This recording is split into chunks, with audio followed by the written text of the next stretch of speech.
Welcome back to another night of Stick with Cool Frog. You know, just like any other night, you know what you got to do? Chant. You got to chant for America shirts. America shirts. America shirts. America shirts. Where are you? We don't know if he's going to even show up. He hasn't said anything yet to me today. I have no clue what's going um, on his end. On this end, what we're going to actually do tonight. Um, uh, Pentagon officials had testified to the Oversight Committee on U.S. military aid to Ukraine. So there's some interesting questions, statements that were actually made throughout the day. Uh, Hopefully, we can get through this um, within the 4 hour frame that we're here, or before uh, the morning show actually waking up actually starts. If we can do that, I'll be excited. I'll be super excited. It says that there's a whole two people here. That's awesome. Let's see what happens here once expert actually finishes his stream. I know that I've had some issues with Rumble. Let me make sure that all that's working over there.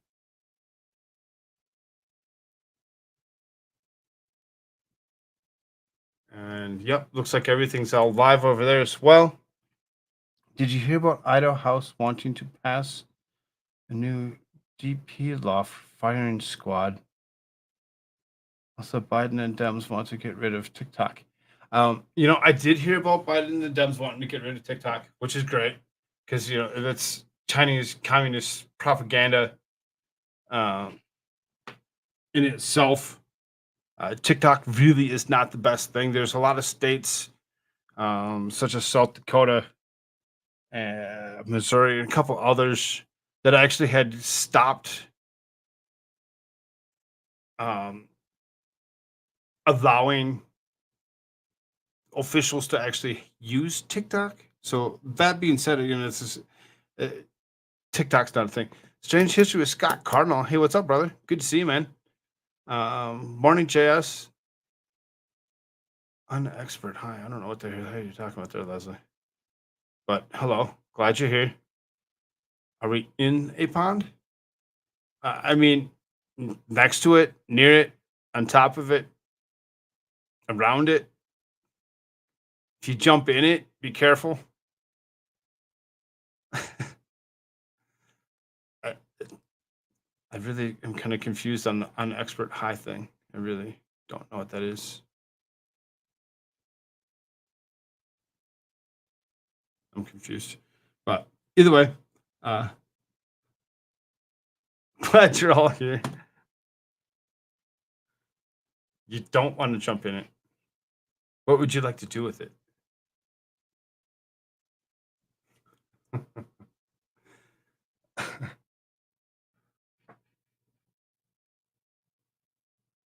So what we're going to actually do here, we're actually going to listen to this oversight committee. It's a watch party, Tuesday night watch party. I mean, it is what it is, right? Don't do it to me. What is that now? No, I'm getting that. Merry Christmas.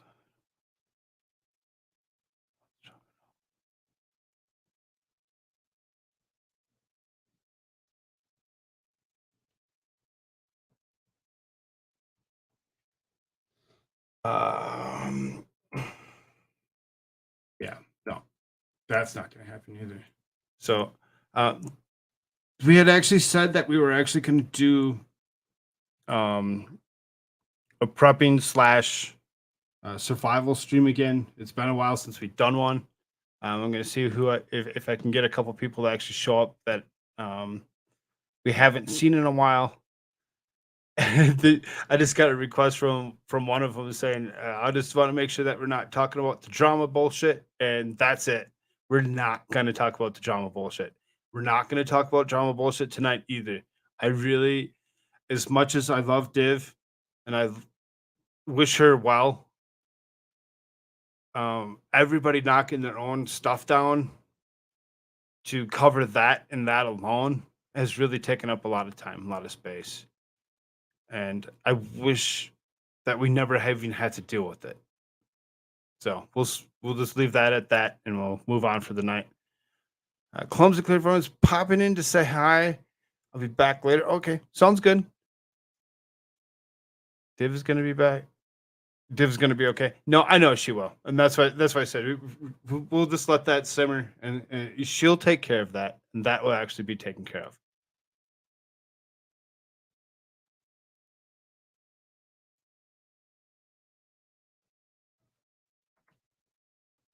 Oh.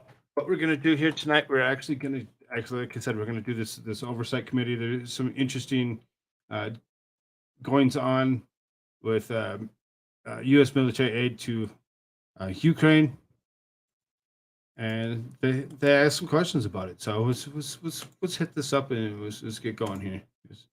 I do want to actually get through this whole bit.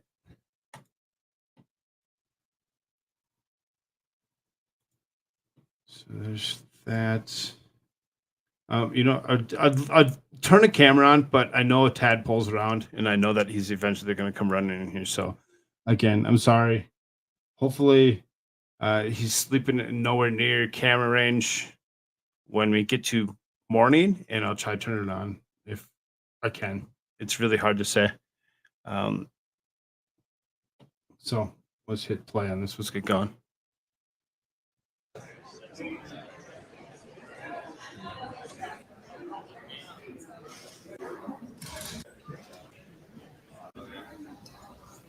Oops.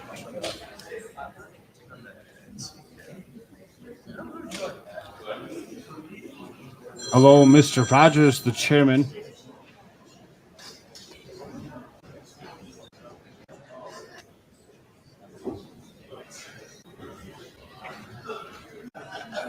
So you can see they're all filing in.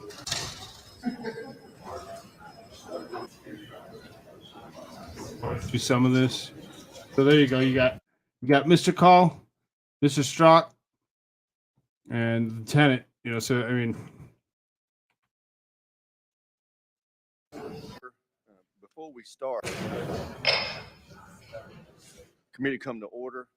Before we start, I wanted to notice to every member that you'll find in your desk drawer, in addition to a seating chart of the members of the committee, a chart of all the staff.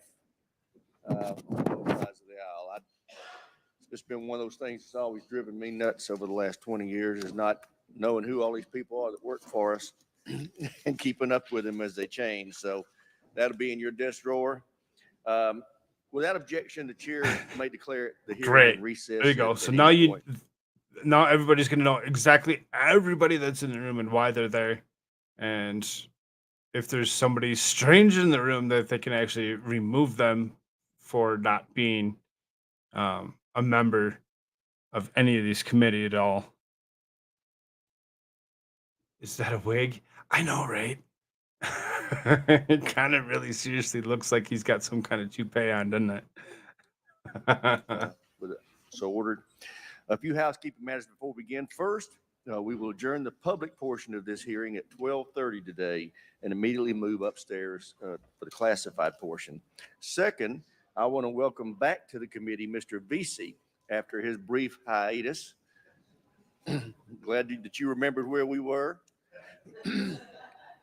And finally, after consultation with the minority, I ask unanimous consent that Mr. Clyde of Georgia, a member of the Appropriations Committee, be allowed to question witnesses in today's hearing without objection. So ordered. Last Friday, we observed the one-year anniversary of Putin's illegal. What's with establishment politicians over here? I know, right? Welcome, Sumo Orange. Glad you're here. Support for the Ukrainians. Millions of Americans have donated their time and money to charitable organizations helping the Ukrainian people. Some have even volunteered to fight alongside the Ukrainian Defense Forces. Congress has responded by appropriating over $100 billion in military, economic, and humanitarian assistance to Ukraine and our NATO allies. To date, the administration has distributed over $75 billion of that money, including $46 billion in security assistance. These are unprecedented numbers, and it requires an unprecedented level of oversight by this committee and by Congress. We're up to the task. Last year, Chairman Smith started monthly classified briefings with the administration officials that have continued into the new majority. Many of us have traveled to Ukraine and surrounding countries to witness firsthand the train and equip mission. We've made classified information on the situation in Ukraine available to all members, and our staff have constantly been constantly being briefed with the latest developments by the department. But today is the first time the committee of the House is holding an open public hearing on the matter. I've asked the Inspector General and the Undersecretary to appear today because it is imperative that the American people understand, A, where our security system is going, B, how it's being used, C, and what protections are in place to ensure it doesn't fall into the wrong hands.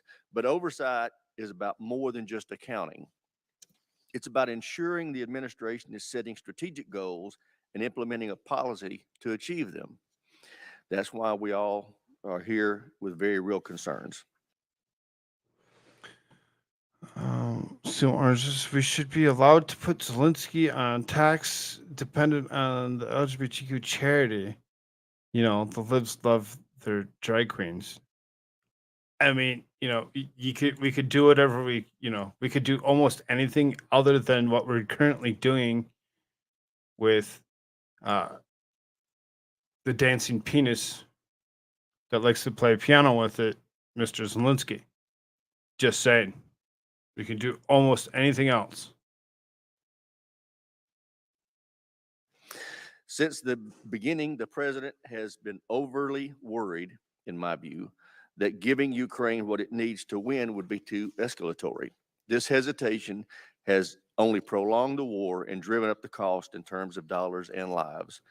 This conflict must end, and the president must be willing to do what it takes to end it with victory. I love it. They say Putin's Continued illegal invasion. reluctance and Meanwhile, indecision there's only empowers those Putin, same people and it that were sends the liberating wrong message, the Middle East. wrong signals to Yeah. President Xi Well, and the Chinese Communist Party.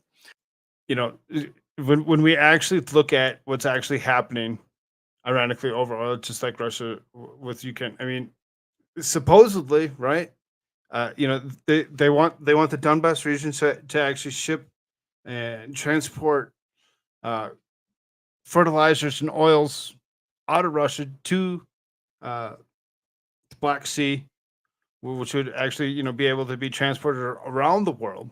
And that's what they want. They want that territory, according to what they're saying, right?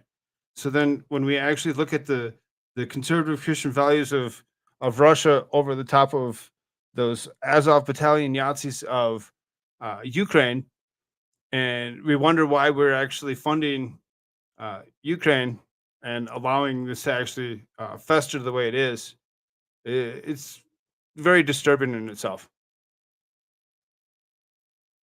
We've given them millions and millions. No, billions and billions. Big difference. Big difference. There's so much money that's being fed to them. And we're with giving that, I them yield more. to my friend and colleague, the ranking member. Thank you, Mr. Chairman. I welcome our witnesses as well, and really thank you for the work you've done. You've all appeared before us in classified settings to update us on a very regular basis on the effort in Ukraine. We appreciate the cooperative relationship between the executive branch and the legislative branch on this matter. And more than anything, we appreciate your leadership in supporting Ukraine so effectively over the course of the last year. I think it's hard to really imagine the massive undertaking that has been done in the last year since Russia made its decision to invade, and really since in the weeks and to some degree months before. Since Russia decided to invade, because that was all it was. It's all Russia. Russia's the one that's actually going to, you know, the ones that are the ones that actually did the attacking, not the other way around at all. It had nothing to do with the other side, you know, being a borderland called Ukraine at all. With the invasion, when we came to realize from our intelligence community that this was going to happen. First of all, we were about the only country in the world that thought it was going to happen. Even the Ukrainians themselves, right up literally to the day of the invasion. Don't have to gaslight us, Mr. Courtney. We know better. Don't lie to us. Hello, Great Liquor. How you doing? I see you over there on that Rumble side by yourself. thought that we were exaggerating the intelligence and that this wasn't actually going to happen. So from pretty much a dead stop, the Biden administration had to pull together a massive coalition to do something that almost all of the countries involved in that coalition had never contemplated doing, and certainly had hoped they would never have to do. And we've done that with a remarkable outcome. The way that coalition was pulled together and the forces that have been given and the weapons that have been given to Ukraine to enable them to be as successful as they have been, combined, of course, with their unbelievable courage and tenacity, is really a remarkable accomplishment. And I think we need to understand it in that perspective. Obviously, we would like the Ukraine to win tomorrow, Russia to be completely pushed out. But I think we also have to be realistic about the challenge that we faced. And I think you also have to be a little bit more realistic of what your options actually are, and thinking that that's going to be the end all for what's actually happening is for that to actually occur that way. I mean, obviously there's multiple different variations and versions of events that could actually occur. how we've gone about meeting that challenge and really how effective we've been in doing that. Now, the purpose of this hearing specifically is on oversight. I think we have had a lot of oversight on this effort from the very beginning. And that is part of the reason why the effort has been so successful. There are constant efforts to sort of spin stories, primarily coming from Russian propaganda, about corruption and weapon systems going where they're not supposed to be. But people who have looked at this, and I know the chairman has done this in great detail, have found that there is no instance of that happening. We have seen the effectiveness. And the best evidence of this, clearly and unequivocally, is the fact that the Ukrainians have been as successful on the battlefield as they have been. If the weapons and equipment and support that we were sending them was being sent elsewhere or stolen or misused, they would have lost a long time ago. Because I think one of the other things that we forget here is even us in the US, we saw the war coming, we supported Ukraine, but even us, along with everybody else, thought the Ukrainians didn't stand a chance. We thought that the Russians would be in Kyiv in a week or two, a month at the most.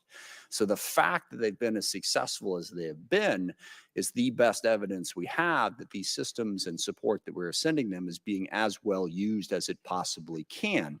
And I do want to touch upon the point that the chairman made about how the administration hasn't been quick enough. You know, one of the things that we've heard, not just from critics of the war who don't want to support it, but even from people who do support it, is that there can't be a blank check. That's been sort of the Sumo Orange says, I've heard rumors of Ukraine generals are selling equipment we send to the Russians.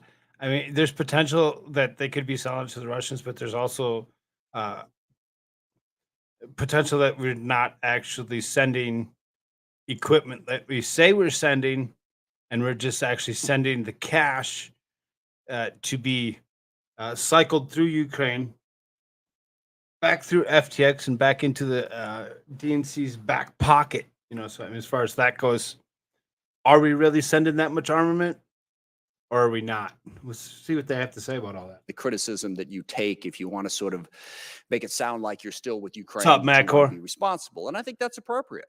Okay. But no blank check means no blank check. It means we don't just send everything that people ask for in the blink of an eye without even thinking about it. Okay. We think about it and we get the Ukraine. Oh, now we're going to think about it, but we didn't think about it for the last 2 years. We didn't think about a damn thing for the last 2 years. The only thing we thought about for the last 2 years was how many more billions of dollars can we funnel through Ukraine. You know, so as far as that goes, this guy's not sounding too intelligent at this point. Ukrainians what they really need. And I'm going to go ahead and hit upon one of those examples because I think this is a really good example of the problem, and that is the F-16, which everyone has become obsessed over here in recent weeks. We have considered that request, and I've had many conversations with the witnesses before us and with the DOD as well. And the honest truth is the cost of trying to get the F-16 up and ready to operate in Ukraine, even if we basically said there's nothing more important than that one weapon system and spent all of our time and all of our resources on doing it, best case scenario, we could maybe get some operational F-16s into Ukraine within a year, maybe 8 months if we really pushed it. And this is getting lucky. All right. Because you don't just have to train the pilots. You have to Hello, train the Elizabeth. mechanics. You have to have airfields that He can wants a accommodate Vogue cover? the Yeah, F-16. maybe. And you have to have the spare parts to make it work. So we looked at that and we determined that is not a wise use of the resources that are necessary to win the fight. That's what no blank check means. You don't just send it without thinking about it. Y'all We hit that thought like about button it for and me. reached a very intelligent conclusion that this is not the right system. And oh, by the way, All a those fourth YouTube like generation things. fighter in this If you're over on the particular Rumble fight side, is hit that going to thumbs up. struggle to survive. There are isolated circumstances where the Ukrainians have been able to use the MiG-29s that they have, very isolated, because it's a fourth generation fighter in the face of a ton of air defense. What we are getting the Ukrainians is those air defense systems that they desperately need to survive right now, and the artillery and the HIMARS and the weapon systems that they do need.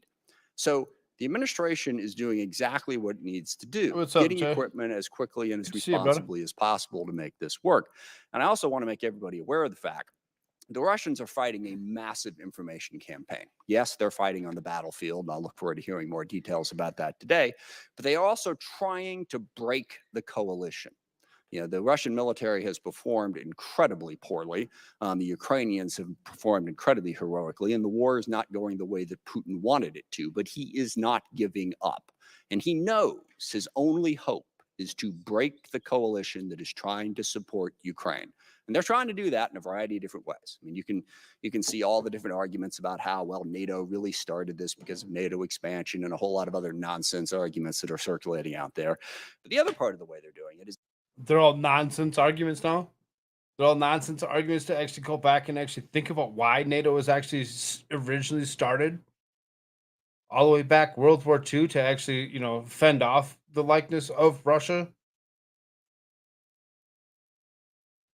And then, Warsaw Pact no longer exists. So why does NATO still exist? Oh, to be world police. Ah, okay. is any break in the coalition they see, they're poking and they're prodding. Okay. They want to undermine the Biden administration. So while we have constructive criticism of what's going on, let's make sure that that criticism is constructive and we maintain our unity. Hey, Charlemagne. And I How you know it's doing? very, very difficult for I'm hoping that America Shirts does actually make himself here eventually. We'll give him a little bit of time to see if he actually does show up. the folks on the other side of the aisle to say anything positive about the Biden administration. But part of holding this coalition together is to acknowledge the incredible job that has been done in the last year and to maintain that unity and to not jump at every shiny object that seems to be criticism of the Biden administration, like the F-16. Right now, and I've asked this question, we are getting every single weapon system that we can to Ukraine. There is not a decision being made about that might be escalatory. It's about what can we get to them? How can we maintain the support? We've spent a lot of money. There is not a limitless amount of money or a limitless amount of equipment. So I think those decisions are being made wisely. I look forward to this hearing. I think it's perfectly appropriate that we have aggressive oversight as we've had since the beginning. And that's part of the reason why we've been as successful to date as we Hey, have been. Rose. How you With doing, that, I dear? yield back. I look forward to hearing from our witnesses. I thank the ranking member. I now want to introduce our witnesses. The Honorable Colin Call is the Undersecretary of Defense for Policy. Dr. Call has been the primary official overseeing the DoD's response to Ukraine. The Honorable Dr. Robert Storch is the Inspector General of the Department of Defense. Together with the IGs of the State Department and USAID, his office is carrying out audits and investigations of the assistance we are providing to Ukraine. And Lieutenant General Doug Sims is the Director of Operations for the Joint Staff. He assists the Chairman of the Joint Chiefs in developing and providing operational guidance on Ukraine and other military operations. I welcome the witnesses. Thank you for your time. Leslie, that wig.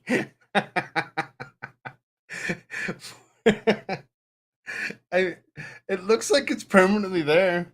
Like you could have a really strong wind and it's not going to go anywhere. Thank you for your preparation. I know this takes a lot of effort to get ready for these hearings, and it is appreciated and helpful. Dr. Call, we'll start with you. Thank you. Chairman Rogers, Ranking Member Smith, members of the committee, it's a real honor to appear before. I'm no fan of Bush, but I don't even think he'd be getting us entangled in this. You notice that they didn't attack during the previous administration. None of this occurred. They waited until uh, this current administration took place for all this to start happening, for all these funds, billions and billions of dollars to be funneled through Ukraine and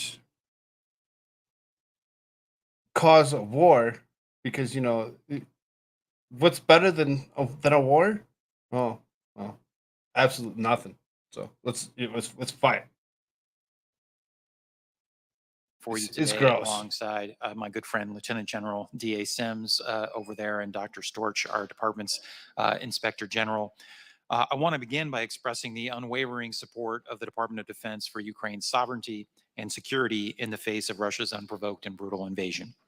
I know that support is shared by and is enabled by Congress and the American I people. see 15 of you. So I Hit want that to like thank button. you for your crucial and continued help to get Ukraine the military capabilities and other types of assistance that it needs to remain in the fight.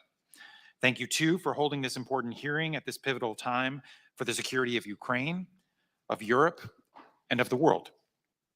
As we mark 1 year since Russia's further invasion of Ukraine, it's clear that Russia has failed to achieve any of its objectives. Its military is paying tremendous costs.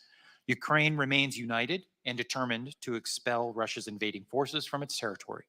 And NATO unity is stronger now than it has been in decades. We are seeing intense fighting in eastern Ukraine as Russia seeks points to exploit and Ukraine defends tenaciously. What happens in the coming months may prove decisive, and we are focused on providing Ukraine with the capabilities it needs right now to defend its people and its territory and change the dynamics on the front lines. I'd like to take a few minutes to lay out our priority capabilities, the ones we're providing to Ukraine now and in the coming days. I see Elizabeth said it's been a surreal war with Zelensky on Twitter, magazines, and covers. Putin isn't attacking Europe. Says Sumo Orange. No, he's not. But what he is attacking, supposedly, is this Donbass region that he really wants. This region that was actually technically, just as Ukraine in itself was at one point in time, Kievan Rus, the original Russia. So when you actually think about it, he wants his territory back. He's old. He's getting ready to retire. What is he going to do before he retires? Become well known. Become very well known. He wants that territory back so that he can actually show to his Christian conservative Russians that he actually took back what was actually theirs. That's all he wants.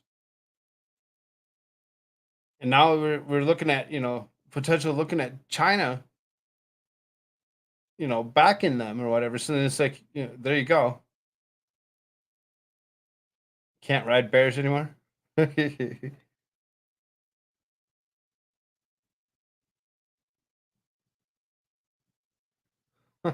and months. First, we have focused on a layered integrated approach to air defense to counter Russia's attacks on population centers and civilian infrastructure. The Patriot capability from the United States, as well as that provided by Germany and the Netherlands, will give Ukraine advanced long-range capability. These are complemented by medium and short-range capabilities provided by the United States, as well as our allies and partners. Second, we continue to work with allies and partners to deliver a steady flow of artillery rounds and other ammunition so Ukraine can sustain its fight. Third, to enhance Ukraine's ability to maneuver, the United States will provide Abrams main battle tanks, the best tanks in the world. The UK has also committed Challenger tanks, and other European states will provide Leopard tanks. These main battle tanks are complemented by other vital armor capabilities from the United States, including Bradleys and Stryker fighting vehicles, and other fighting vehicles from our European partners. Finally, we have expanded US-led collective training to enable the Ukrainians to better integrate fires and maneuver. Our assistance to Ukraine is possible thanks to the tremendous bipartisan support from Congress. As you know, we have Vitamin bipartisan support my ass. now provided $31.7 billion in support since Russia launched its further invasion of Ukraine a year ago. And our allies and partners have now provided over $19 billion in addition to what we've done. The Department of Defense appreciates the most recent additional Supplemental Appropriations Act, which provided presidential drawdown authority, funding for the military services to replace items sent to Ukraine, and funding for the Ukraine Security Assistance Initiative, or USAI.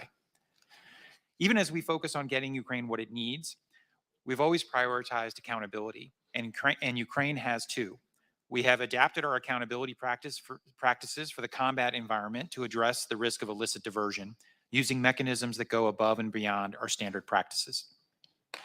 1 year ago, Russia launched its brutal invasion to destroy Ukraine as a free and sovereign nation, threatening European security, transatlantic unity, and the security of the world. Today, an independent, sovereign, democratic Ukraine endures. The incredible people in the armed forces of Ukraine remain unbowed and unbroken, and NATO and the wider community of democracies around the world is stronger than ever. The stakes for our national security remain significant.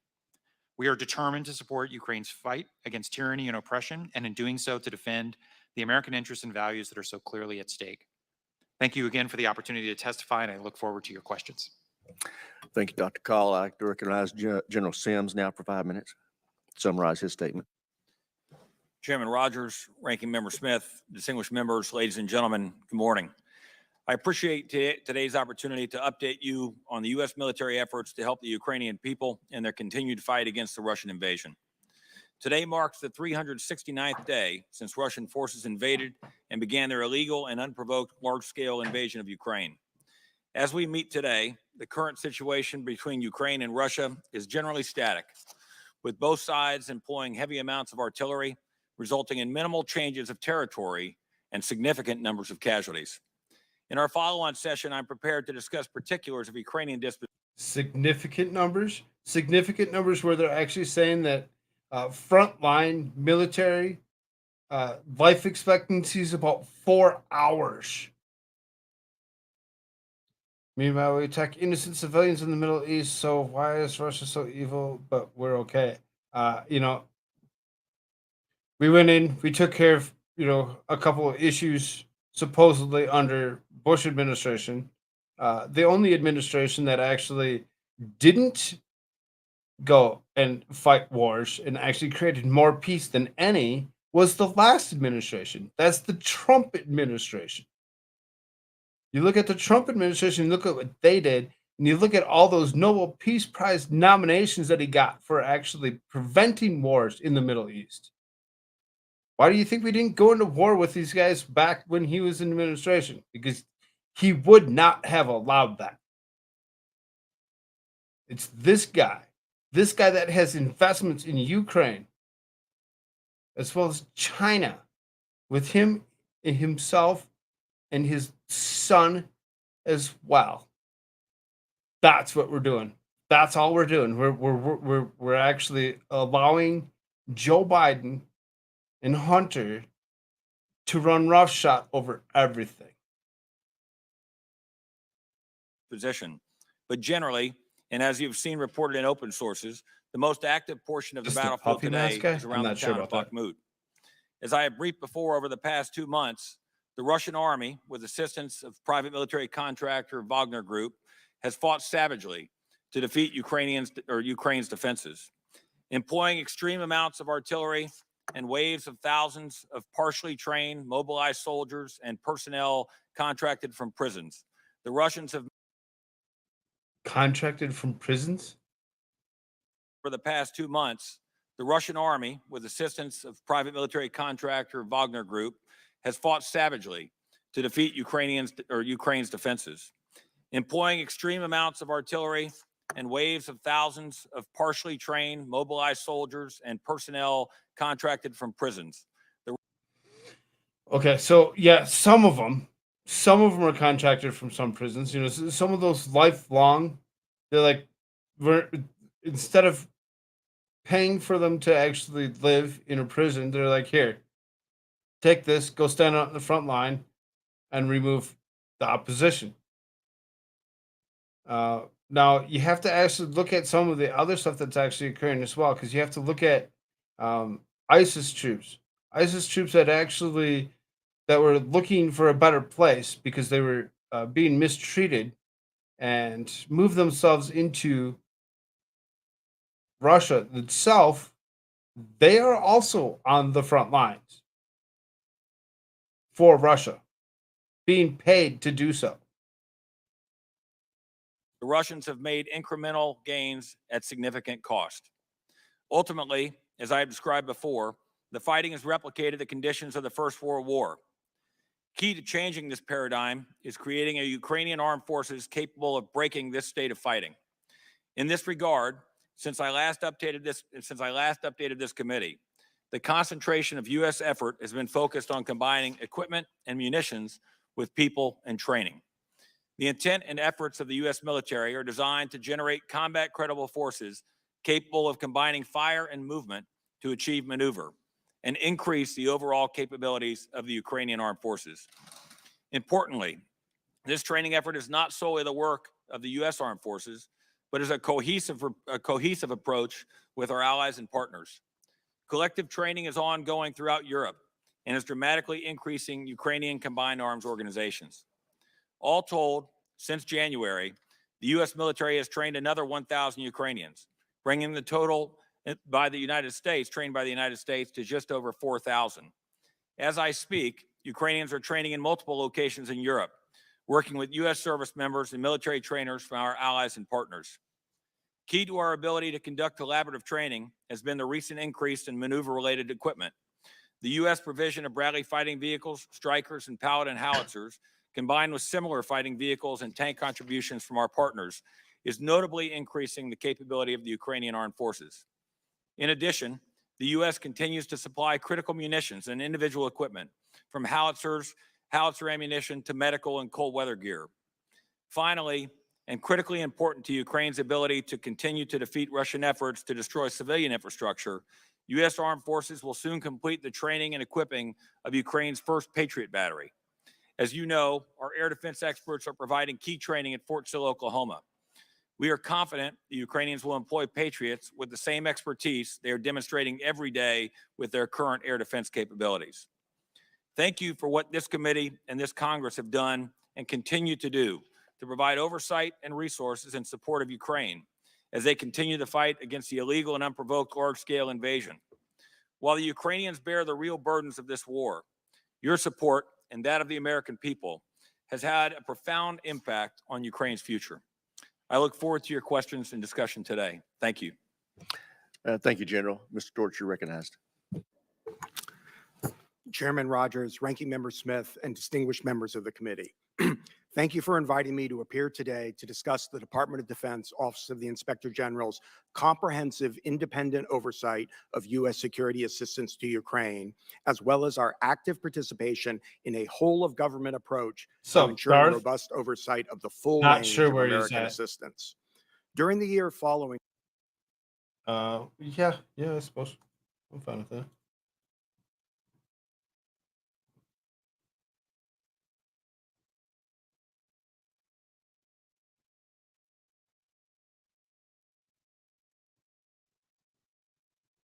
Here you go, Darth.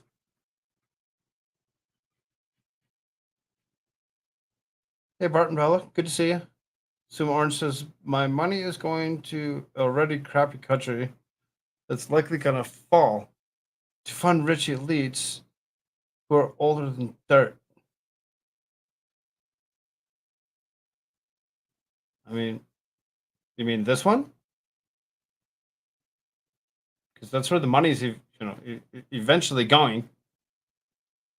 We've seen it. We've seen where the monies are actually going. We've seen the circle. Ukraine, FTX, DNC, right back into Joe Biden's back pocket. During the 2022 Russian invasion, the DoD OIG completed 4 Ukraine-related oversight projects, with a 5th report released just yesterday. We currently have some 20 ongoing and planned audits and evaluations that are focused on, among other things, ensuring that tax dollars are used properly, that there's appropriate accountability for weapons and other material, and that U.S. stocks are appropriately replenished so they're available should they be needed elsewhere. Additionally, the DoD OIG's Defense Criminal Investigative Service is actively engaged in conducting fraud prevention. What's up, Darth? Sup, Frog? I have not been able to actually be following this because I was in an argument with someone else on my Discord, or not on my Discord, on their Discord. So catch me up to speed. What's You're going on arguing here? with who? Libby and Oh. Just Dawn. Oh, But okay. that's neither here nor there. This is Okay. completely unrelated to what's going on. So Catch basically me up. what's going on. So this is an oversight committee. Hmm? These Pentagon officials. So you got Mr. Strzok here, you got Lieutenant Yeah. Sims, and you have another guy or whatever George. that are all on sitting here or whatever in front of Yeah. this oversight committee on funding and military aid for Ukraine. So Ukrainium, yes. Slaven Ukrainium. yeah. This is the war machine working its weird fucking magic. I hate it. I Yep. absolutely hate it. Let's go though. Let's shoot some Yeah, more let's- on these. And investigative activities that play a critical role Sumo. in ensuring the integrity of U.S. There is assistance another to 2 Ukraine. hours and 10 minutes of The video DoD going. So OIG currently Let's has go. more than 90 professionals engaged in oversight of security Hi, assistance to Leslie. Ukraine. In 2022, we issued 2 management advisories that I'm with identified you on that, several areas Sumo. of concern that could me directly too. impact the DoD's ability to transparently War's track and war report and it's the awful. supplemental I just want appropriations for peace. Ukraine. Me too. Earlier this year, we initiated an Unfortunately, audit that's not how human examining history works. DoD's execution of funds appropriated to assist Ukraine. We have long been focused on end-use monitoring, known as EUM, and enhanced end-use monitoring, or EEUM, the DoD's tracking of how our country's partners Joy employ Box military has to ask your assistance and questions. sensitive equipment after those assets are transferred to them. Where do As be early that as shirts guy? 2020, What's going on? Toy Box actually asked, "Where What's be up, that Toy Box? shirts guy?" Don't know. Don't know. I don't know either. Hopefully Like, he's okay. yeah, It's me too. potential that he's still working.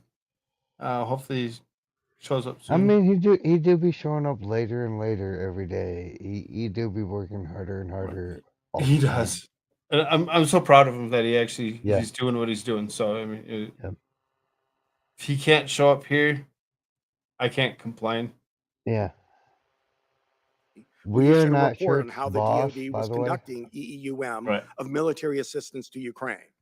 In October 2022, we published a classified report that identified challenges DoD personnel responsible for EUM and EEUM face when there are limited or no U.S. personnel present, and the actions the DoD was taking to address those issues in Ukraine. As the situation on the ground has continued to evolve, we recently initiated our 3rd evaluation on EEUM in Ukraine, and we will continue to focus on this important area. Yeah. Yesterday, we publicly released our most recent report related to the Ukraine effort, making recommendations to assist the Army with its maintenance, inventory, and other processes for pre-positioned equipment in the region. In addition to the topics above, our ongoing and planned projects cover the waterfront of American security assistance to Ukraine, addressing critical issues like the replenishment of U.S. Can I stocks, just shoot intelligence. on this for a second?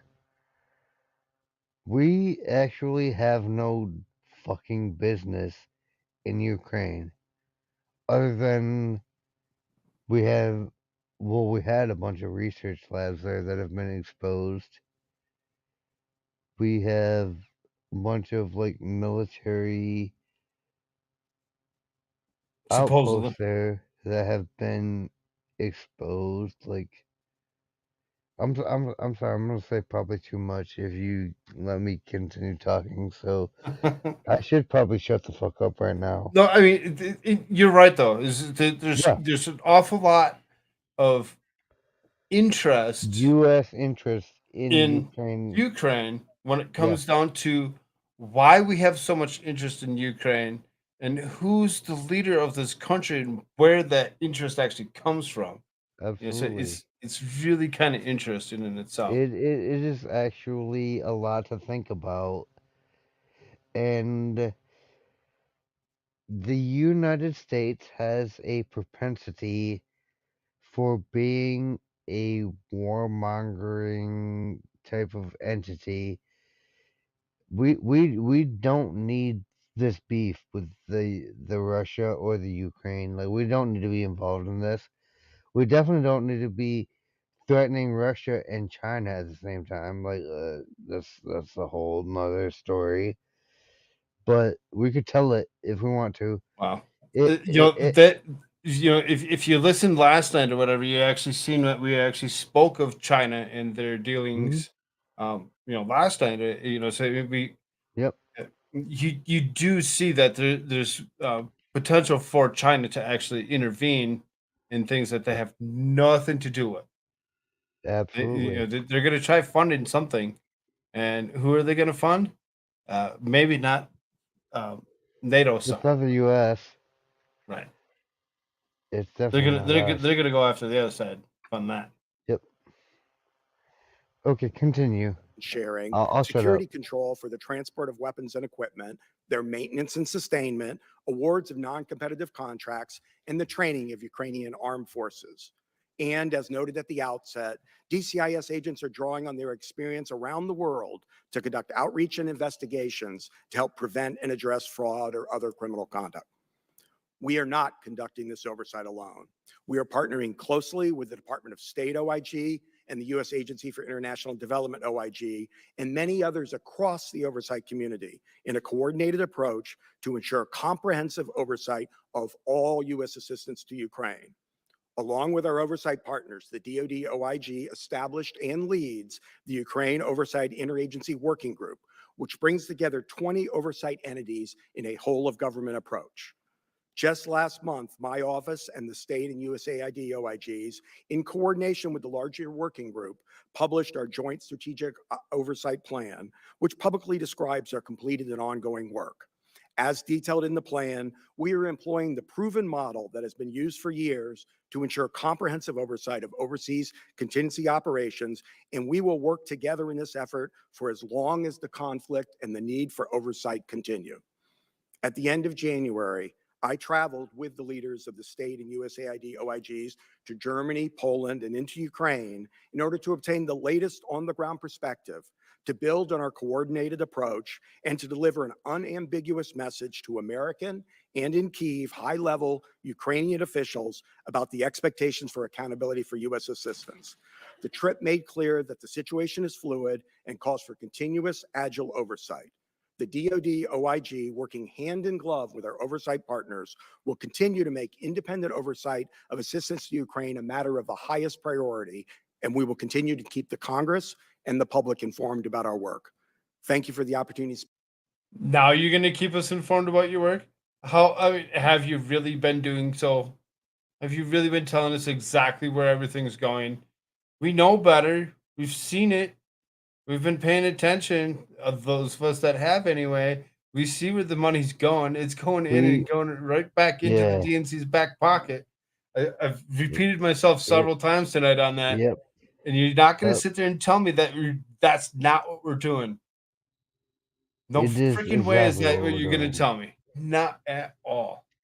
Speak with you today, and I I look forward to mean, your as questions. somebody who loves to fight, I would support a decent fight if it was my fight. This is not our fight. This is absolute ass Well, backwards the, dog the shit. fight would have never occurred if it wasn't for, Mm-hmm. in my opinion, us anyway. There's Yeah. there's there's a reason that we didn't go into this in the previous administration that we're doing it now. Okay. So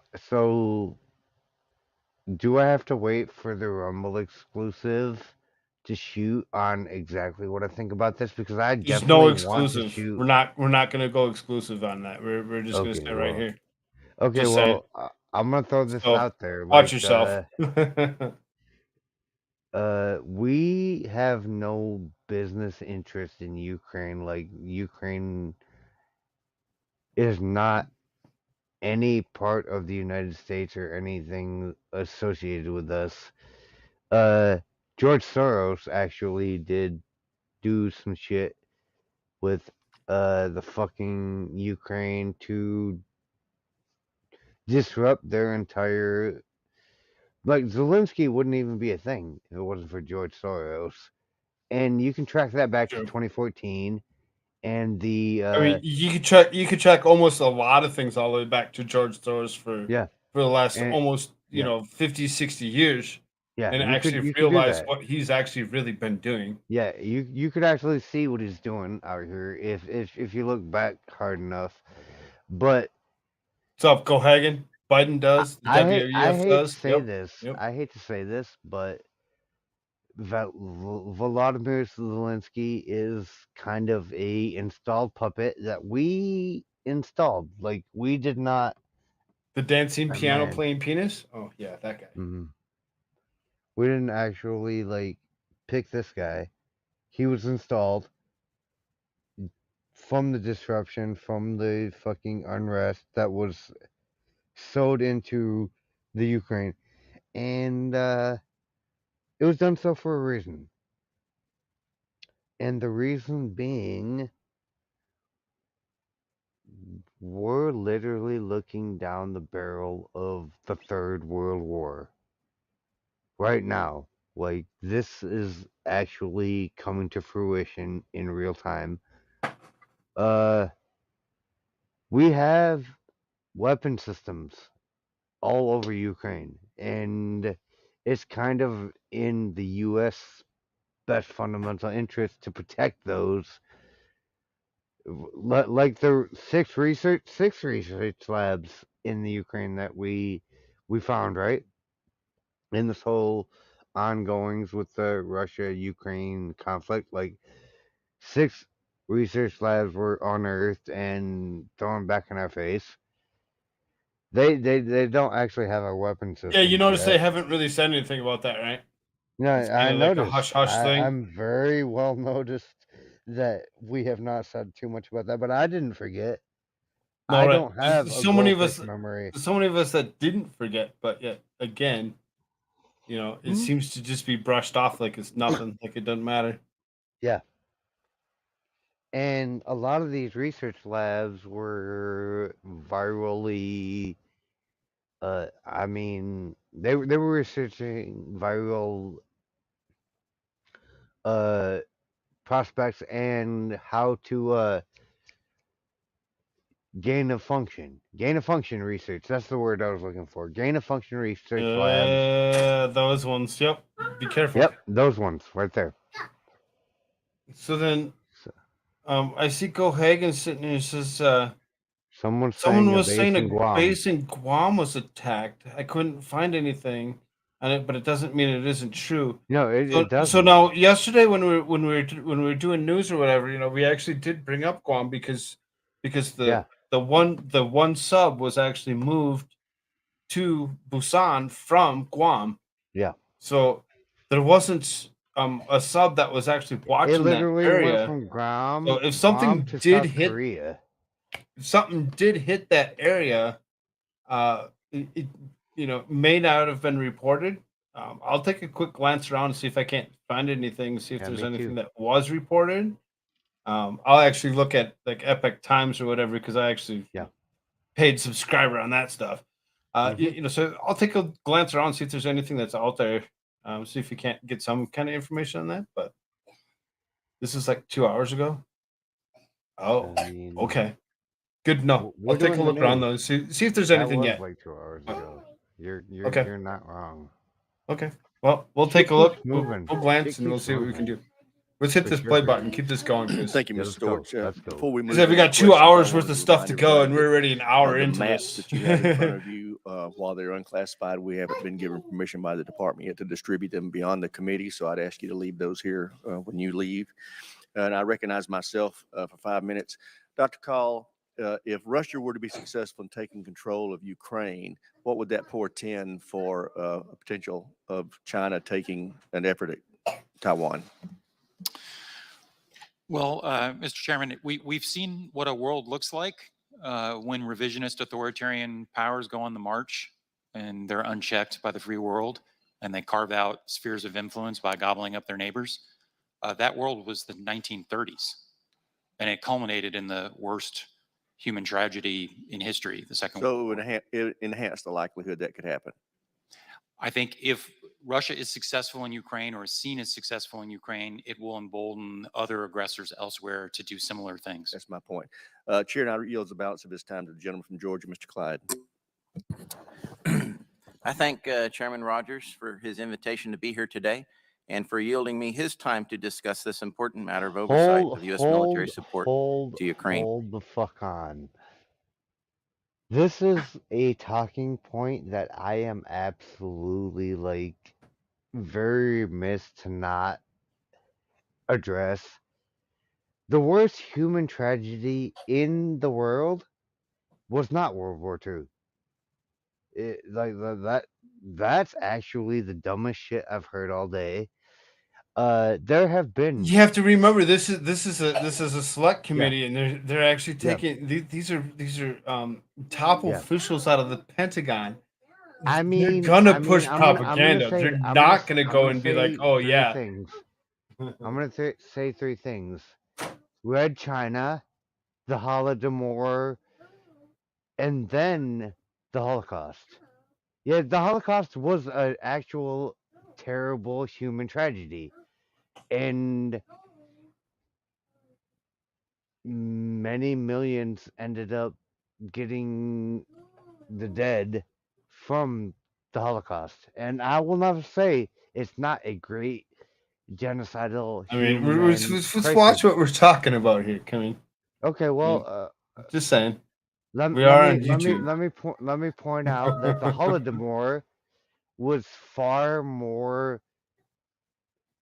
bloodshed than the Holocaust, and Red China's rise was actually Dude. even more. Yeah, I'm sorry, my bad. Do you want me to leave?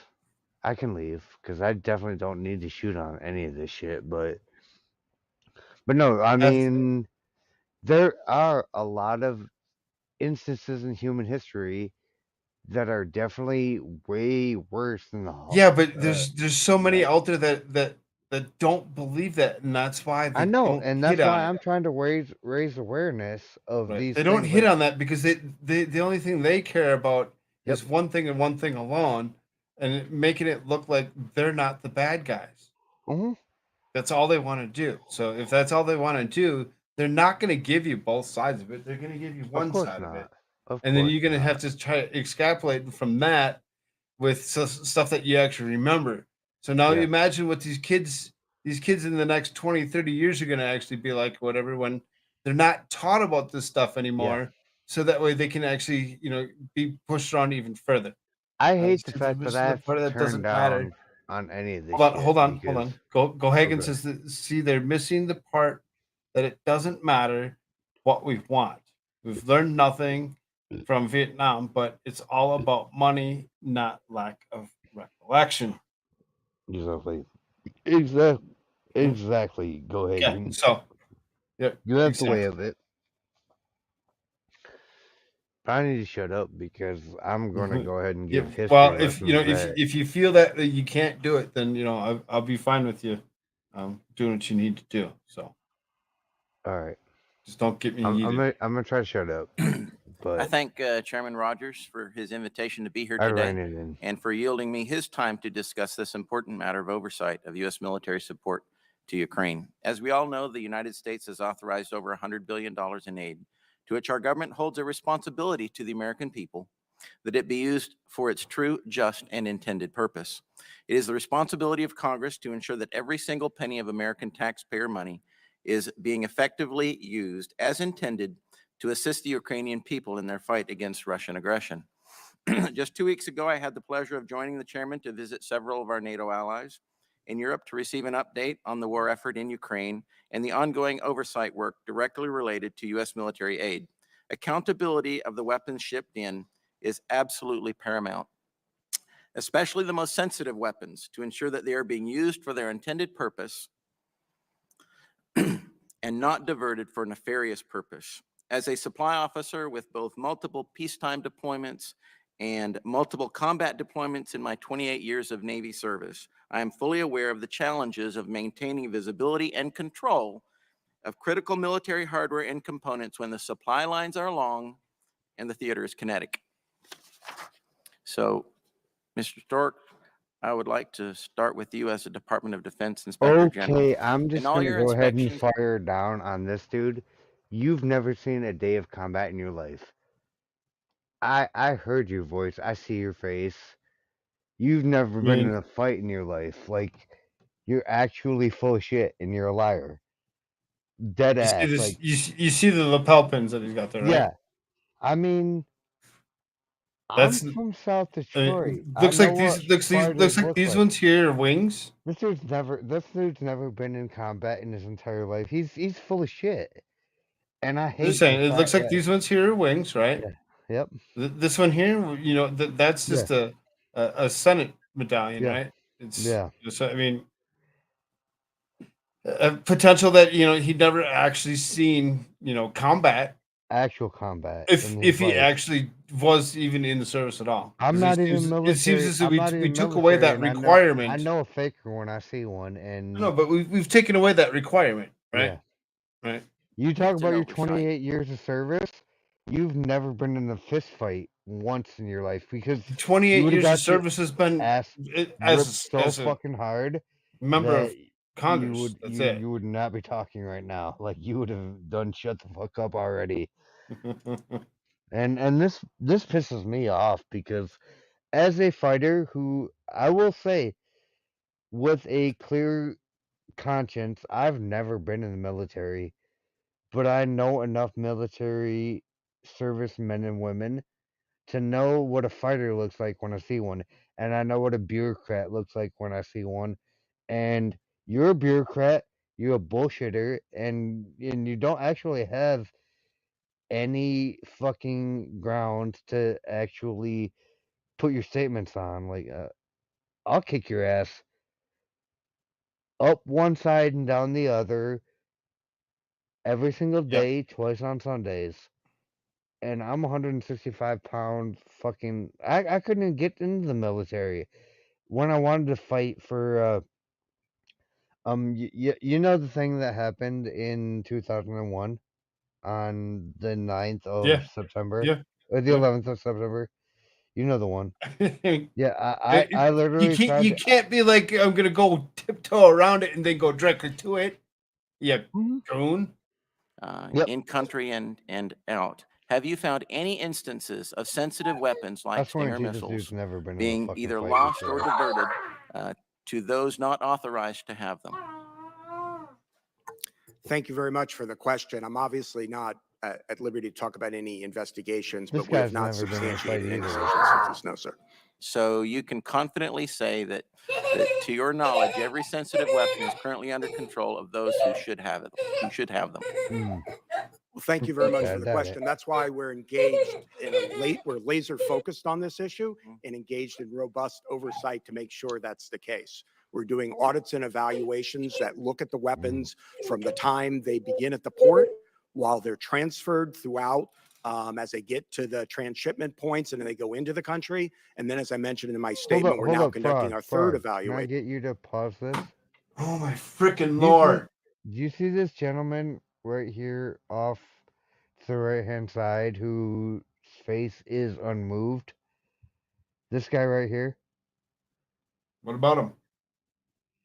That dude's actually been in combat before because the more Mr. Storch talks, look at his eyebrows, look at his facial expressions. He's actually like, wait a minute, you don't even know what the fuck you're talking about.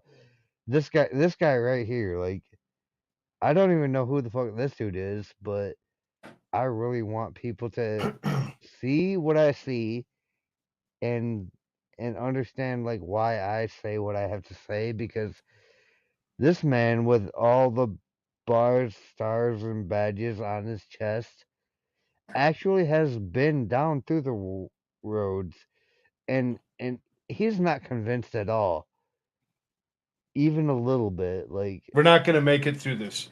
We need to. yeah, We we're need. not. We I'll can't. We shut up. can't sit there and him and ha on the whole every little Yeah, thing. I'll shut up We gotta. We gotta go if you want it. because Go there's ahead. there's 2 hours of video left, and we've already been here for an hour to watch a half hour worth of video. We're laser focused on this issue and engaged in robust oversight to make sure that's the case. We're doing audits and evaluations that look at the weapons from the time they begin at the port while they're transferred throughout as they get to the transshipment points and then they go into the country. And then, as I mentioned in my statement, we're now conducting I our do third love how evaluation stone-faced he of the is. EUM, and with regard to the sensitive assets, the EEUM, the enhanced monitoring, to ensure that the I Department do of Defense love is conducting all that his monitoring in a robust reactions. way. Additionally, as I mentioned, we have the DCIS, the Defense Criminal Investigation Service. They have vast experience all over the world in doing investigations arising out of conflict situations. And so again, we're very much alert to any instances where that sort of conduct would occur. Okay. All right. Moving on. As I understand it, your office is currently working on, among other things, an audit of DoD award and administration of non-competitively awarded contracts in support of Ukraine. Has there been any waste, fraud, or abuse uncovered or reported to your office in these investigations? So I appreciate the question. I want to be careful and not get out ahead of my skis because Okay. the audit is ongoing. Okay. So we are looking at those issues in our audit and we'll report out on what we find. But the purpose of the audit is to ensure that the DoD has the controls in place to make sure that doesn't happen. According to your testimony, you said that there were some posters, both in Ukrainian and English, the language, sent out about a particular hotline that people could call if they wanted to report something. So without compromising any identities, have any whistleblowers come forward with information using that particular method of reporting, to your knowledge? So thank you for referencing the hotline. It's something we worked closely on with our partners read from your state and testimony. USAID. And the goal is to provide an avenue for people to report what they think may be wrong. We have gotten Pentagon's all supposed to be sorts of types of reporting. allegations over that, and we're continuing to look at them. Okay, so I see Pentagon. This dude in uniform behind him is probably a lawyer. Likely hasn't seen much of a I mean, combat he's station probably overseas. Sure, hold on, but not likely combat. Could be wrong, but usually they send the lawyers to these things they as do. as a And he might be a nooner judge pog. advocate general. Like, he might be a JAG attorney. As a nooner pog myself, I know a nooner pog when I see one. La Mao. So as a pencil pusher, he knows what a pencil pusher looks like. Yeah, Yeah, and so as he knows somebody who's exactly. seen So combat, I'm guessing he's probably right. This is Printer I God for crying yeah, out loud. of course. And I Okay. don't want to argue with Pentagon. This is not anything I wanted to do. But at the same time, as somebody who's been in fights before, I know what a fighter looks like when I see one. And And, he's literally trying to keep a straight face in the background. At the same time, he's listening to all this bullshit, and you watch his facial expressions, his facial tics. Every time this motherfucking panel lies, he literally does crack, and he doesn't do crack. He literally cracks his fundamentally like stone faced expression one way or the other. He laughs a lot, like, because he knows they're lying pieces of shit. And Jack Hunter's sitting there saying, "Yo, I think YouTube is effing with some of us. I think they are. They can't see it. They're seeing a black screen. I Mm. mean, this is C-SPAN, so it's they have rules that say we Yep. can actually use their stuff. So Yeah. so C-SPAN as far as actually that goes, puts if you this shit can't see out it, I there. don't know what your problem is. I think maybe you have to. I really don't know what the issue is on it. Refresh your stream because we're watching this right now, like Right. in real time. Exactly, and it's.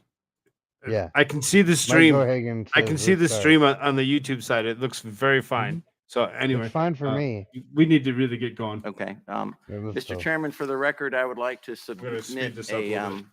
an article If I from can. USA Today, and it says U.S. has spent billions in Ukraine war aid, but is that money landing in Can't. corrupt pockets? It was updated Oh, as of please. yesterday, February the 27th. There we Without go. objection, so Now, ordered. now Thank you. Jack's I thank the speaking. gentleman's time has expired. Thank you Chair very much. now recognizes the ranking member.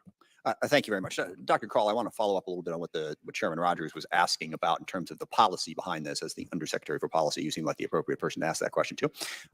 This policy is not without risk. I think we all know that. First of all, it is costing an enormous amount of money in terms of tens of billions of dollars. We are also acutely aware of the fact that we do not want to get Hundreds into a of direct billions of conflict with dollars, Russia. by We the don't way. want NATO to get into a direct conflict with Russia. But can you state for us clearly why you still believe this is the correct policy to support Ukraine in this war, what the implications are for our own national security? Because I think it's a legitimate question, the American taxpayer, why are we spending money? It seems like a long way away, and not to be overly crass about it, but a lot of constituents ask the question, what's all this got to do with me? I think the policy is sound, but I want to give you the opportunity to say, here's why this matters to U.S. national security. Well, thank you. Look, I think the entire international system is grounded on the principle of sovereignty and territorial integrity. It's at the heart of the UN, and that may sound kind of wonky, except that the entire rules-based order that undergirds is what ultimately minimizes the number of international conflicts and wars that we see. If countries like Russia are allowed to go on the march to swallow up their neighbors, if might makes right, if the strong do what they will and the weak suffer what they must, then the rule of law will be replaced with the rule of the jungle. And we will live in a very Yes. dangerous world. And I'll just give you one You're example. not wrong. If you're sitting in Tehran or in Pyongyang or in Beijing and you're contemplating aggression against a neighbor, and in all those circumstances that's conceivable, you're going to ask yourself, what would be the reaction of the international community? And had the international community stood by, had the United States not exercised its leadership to rally not only the democracies in Europe and North America, but countries around the world to Ukraine's aid, the lesson that dictators in other countries would take is that aggression won't be punished, and that it pays, and that would make the world a much more dangerous place for Americans. I'm Very well stated. And I definitely think one on other board argument with to make that. in this is a lot of people who are concerned about this point to our policy in Iraq. And certainly there were a ton of mistakes made there. But the thing that a lot of people forget is on your point of sovereignty, what kicked that whole thing out was Saddam Hussein trying to take over Kuwait and then setting his eyes on Saudi Arabia. Now, how we handled that is highly debatable in terms of the long Yeah. term, both what we did in 91, what we did Yeah, in absolutely. 2003. But the principle of sovereignty and the principle of exactly what you just stated, not allowing a country like Russia or China to think that they can simply grab territory by force, is core to our I own mean, security, to they the can, security of the though. world long term. And as we speak, we were very aware of the They don't- Taiwan they situation with know it's China. awesome. But China, and I haven't added up the number of countries, but it's more than a half dozen, have sovereign territory now that China, to one degree or another, claims. And if, just like Russia says that Ukraine shouldn't exist, they should be part of Russia, China has the same argument in lands currently controlled by Vietnam, by the Philippines, by Again, they don't want the whole area. They just want that Donbass region. They just want those two little territories that are very, very Yeah. well packed with Russian citizens to actually be part of Russia. That's the only areas they want. Yeah, they might try taking Absolutely. Crimea at the same time, and but the rest of Donbass. it, they don't really want. They don't really care. No. But they're going to continue to do what they're doing as long as there's aggression and there's not any diplomatic discourse. And As it long as is they're staying away from it it, is there's never going to actually happen. a foolish The United States statement to is say playing that they're not stupid gonna games, take and they're going to everything they fucking can find get. out, Yeah. Yeah. And right? that's the same thing with China. Like, China will take everything that they can because they can, not because it was allotted to them, but because nobody's gonna stop them. And this is kind of the same Russian thing, is you're going to get exactly what We're going to see a you little bit of a change want. in audience here in a moment here, whatever. It looks Yeah. like experts just ended this stream now. So Okay, so I let's get I'm moving. I'm gonna try to tune down, but I promise you, like, I can't shut up about this because this is really fucking annoying to me. Because people don't realize It's annoying to a exactly lot what's of going people, on. but we need to actually hear what Yeah, they're okay, saying as opposed to go listen to on. us. by Go on. Japan, by India, all across the world. It kicks off a very, very dangerous situation if President Putin is successful in Ukraine. And I think we need to remember that, even while we are aware of the cost and while we're aware of the necessity of making sure that we check where this money is going, which is, Mr. Storch outlined, I think we're doing. But the policy itself is really crucial to peace and stability in the world and ultimately to our own national security in the United States. None of that makes it easy. We all want peace in Ukraine as quickly as possible. But right now, as has been stated clearly, that the path to peace in Ukraine is simple. Putin can stop his war and take his troops out I of sovereign doubt it. Ukraine. And that stops the war in the blink of an eye. But until that happens, we have to support Ukraine to force Putin to that choice. So I appreciate you articulating that, and I yield back. Hey, Andrew. Thank the ranking member, Chair. And I recognize the gentleman from South Carolina, Mr. Wilson, for 5 minutes. Thank you, Chairman Mike Rogers and Ranking Member Adam Smith, for this very important bipartisan hearing on the issues of Ukraine and immediately the effect that it has on the Chinese Communist Party. I want to thank the witnesses for being here today. I believe the world is in a global competition between democracies with rule of law opposed by authoritarians with rule of The White gun. Rabbit Today's came conflict is here to war criminal show us Putin's mass some murder love in before he Ukraine. went to sleep. This, I You have to let people finish talking. My bad, but you see the White Rabbit in your chat. I'd see her. I can't Hello, bring White her up Rabbit. because, but she just wanted to come over and say hey before heading off to Dreamland. And everybody else in the chat is like Sleep well, dear. contributing as well. Hopefully everything goes Go well ahead. for you. Hey, Melissa J. Same. All right, let's hit this guy. Let's All right, I'll shut finish up. letting him Again. finish. Yep. I had a lot want to to say thank the about this witnesses for shit. being here today. I believe the world is in a global competition between democracies with rule of law opposed by authoritarians with rule of gun. Today's conflict is war criminal Putin's mass murder in Ukraine. This, I believe, if Ukraine must be victorious to deter the Chinese Communist Party from attacking the 24 million people of Taiwan, Ukraine must be victorious to stop Iran from its efforts to vaporize Israel as it develops intercontinental ballistic missiles to devastate American families. With that, Mr. Storch, there have been billions in U.S. weaponry and financial aid flowing to Ukraine and more coming to stop a war criminal Putin. And more coming. You catch that? More coming. They're going to spend more and more money.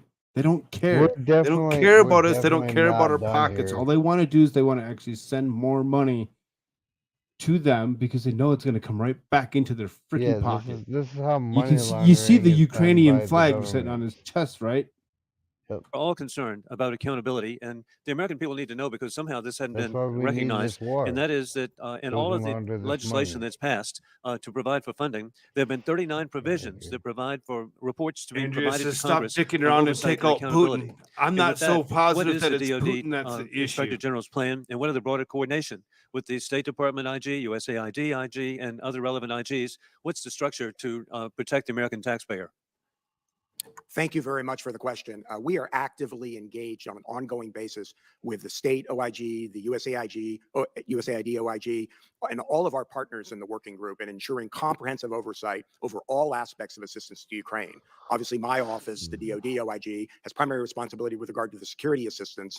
And we have, as we speak, approximately 20 ongoing and planned audits and evaluations that cover every aspect of that security assistance, including the broad range that I mentioned in my statement. We're also working with our partners to make sure that there aren't any gaps with regard to the different types of assistance that are being provided. We're reporting out transparently. We did the Joint Strategic Oversight Plan that I mentioned, and we're going to continue to report out. We have a report coming at the beginning of April under the NDAA that will be providing an update on our work, and we're going to continue to update the JSOP and our other work so this Congress and the American public are fully informed regarding our oversight efforts. It's on us to ensure that there's appropriate oversight across the board to ensure that taxpayer dollars are being spent appropriately and the equipment is being used as intended.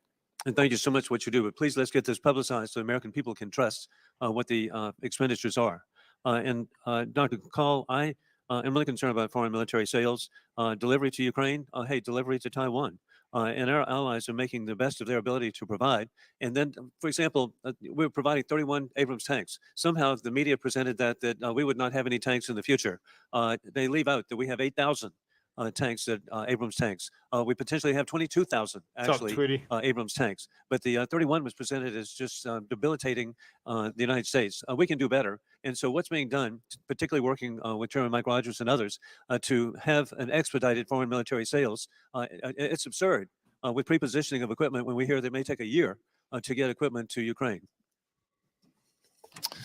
Thank you, Congressman. As you know, we predominantly use two sets of authorities at DoD to get Ukraine weapons. PDA, Presidential Drawdown, which allows us to draw from stocks, and then USAI, which allows us to put things on contract. When we draw things out of stocks, things generally arrive in Ukraine within days or a handful of weeks. When we put things on contract, it depends. Sometimes it's weeks, sometimes it's a handful of months, sometimes it is longer than that. So it really depends on which authority we are using, but we have surged a tremendous amount of security assistance into Ukraine, more than $31.7 billion in a year. I don't know that there's any historical precedent for that. The vast majority of that has come out of our stocks and has come very rapidly. I'll just say, I share your frustration with the broader foreign military sales process. We are getting after that problem through a Tiger team at the Department of Defense that has identified, I think, about 80 process improvements that can streamline these things. It's still too slow. And all I would say is that there's nothing, as we draw things down from our stocks, that is making the FMS problem worse. It's kind of an apples and oranges issue, because FMS is more aligned with the USAI authority in terms of putting things on contract. We need to follow the example of the Czech Republic and then last week Poland, Gentlemen, providing equipment immediately. Thank you. gentlemen's time's expired. Chair, and I recognize gentleman, Mr. Courtney for 5 minutes. Thank you, Mr. Chairman. Again, I want to begin by recognizing both your efforts and Ranking Member Smith's efforts to hold recurring updates and briefings by this committee. And in my opinion, it has been that healthy process which has provided the foundation for the bipartisan votes that have passed supplemental funding really over the last year. And again, the witnesses have been part of that process. So thank you for your contribution.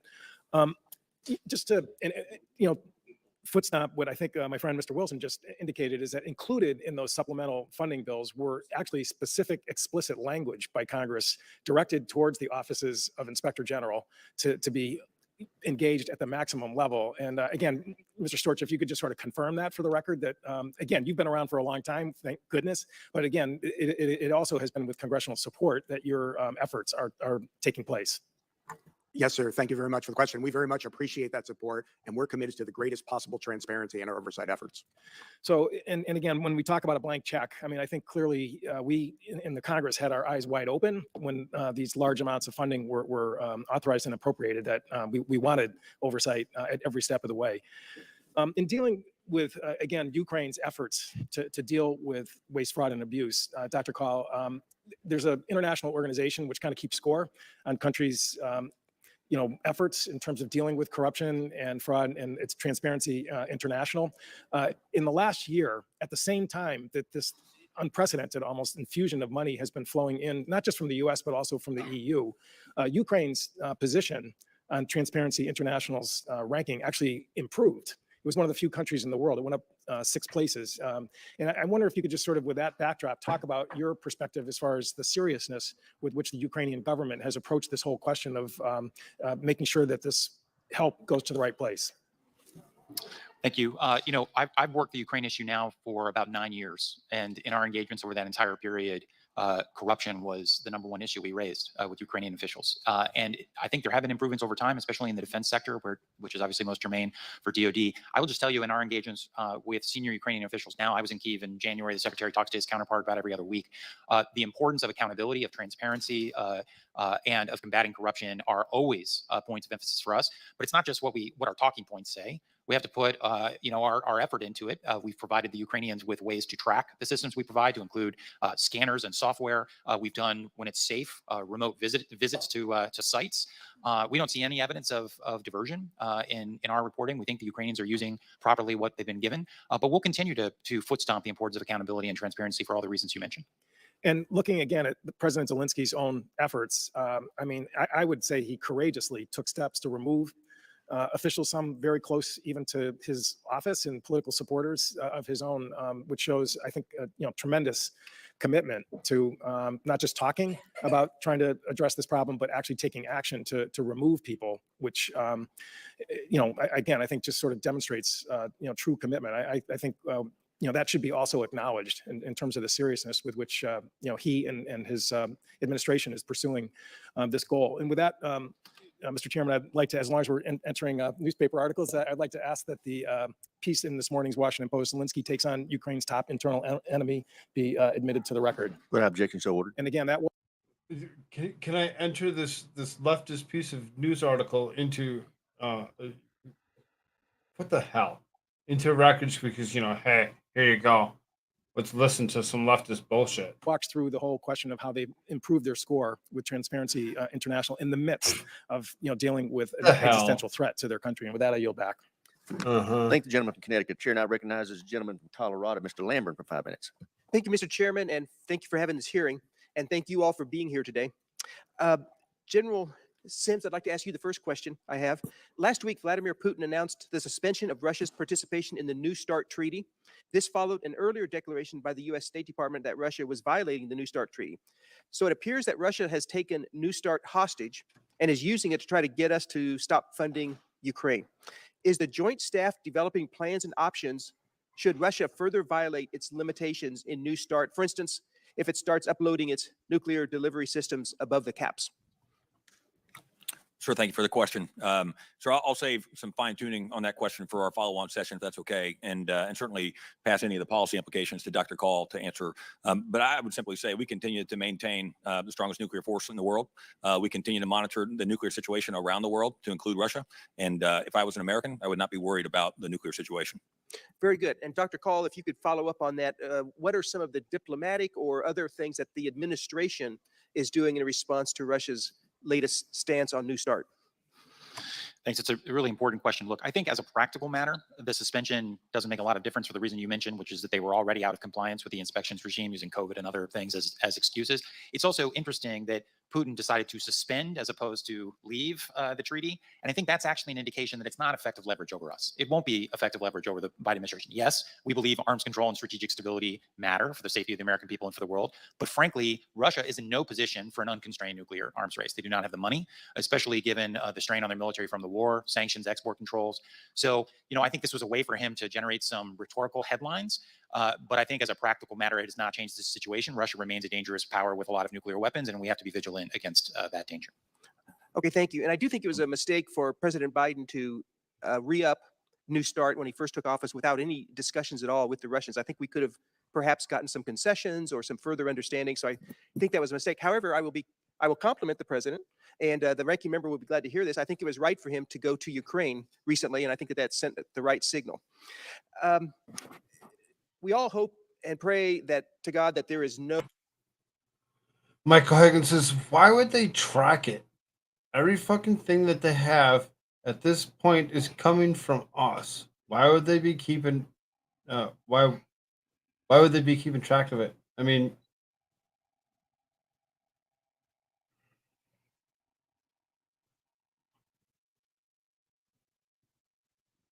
why wouldn't you? I mean, I'm kind of confused on the question, really. I mean, why wouldn't you want to keep track of it?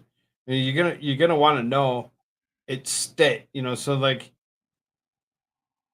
say they're using U.S. might, weaponry, tanks, whatever. They have to be at certain standards for them to operate correctly. So if it's been through certain conditions and it's not at top state, it's not going to be brought out into that front line. They're not going to continue to use something as it's damaged. So, we have to kind of keep track of some of it, in my opinion.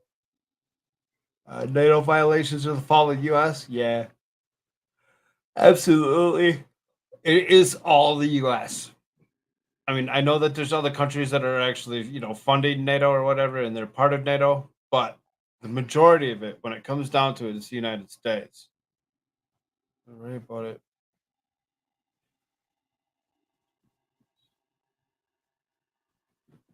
I wouldn't worry about it.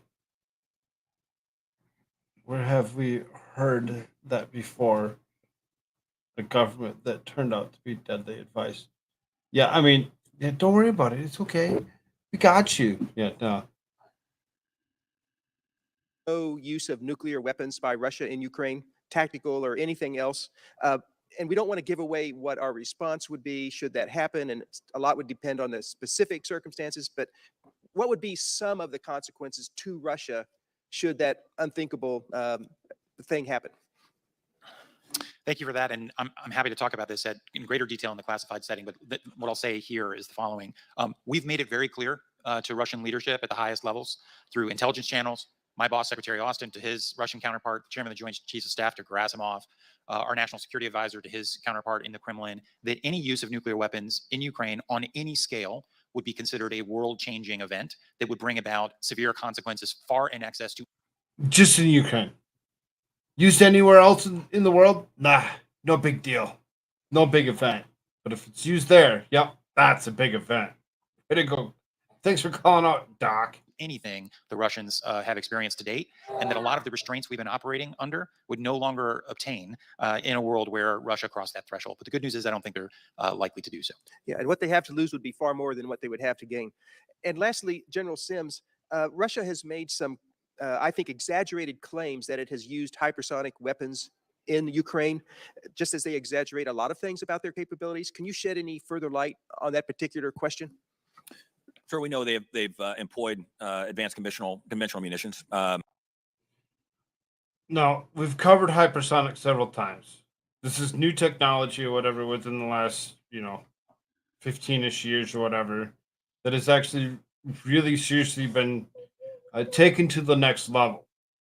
Basically, what hypersonic does, as opposed to actually having a regular trajectory outside the atmosphere and back into the atmosphere, it would be able to actually launch at a horizontal at such a speed that it would be able to launch multiple munitions in multiple positions without being detected by radar.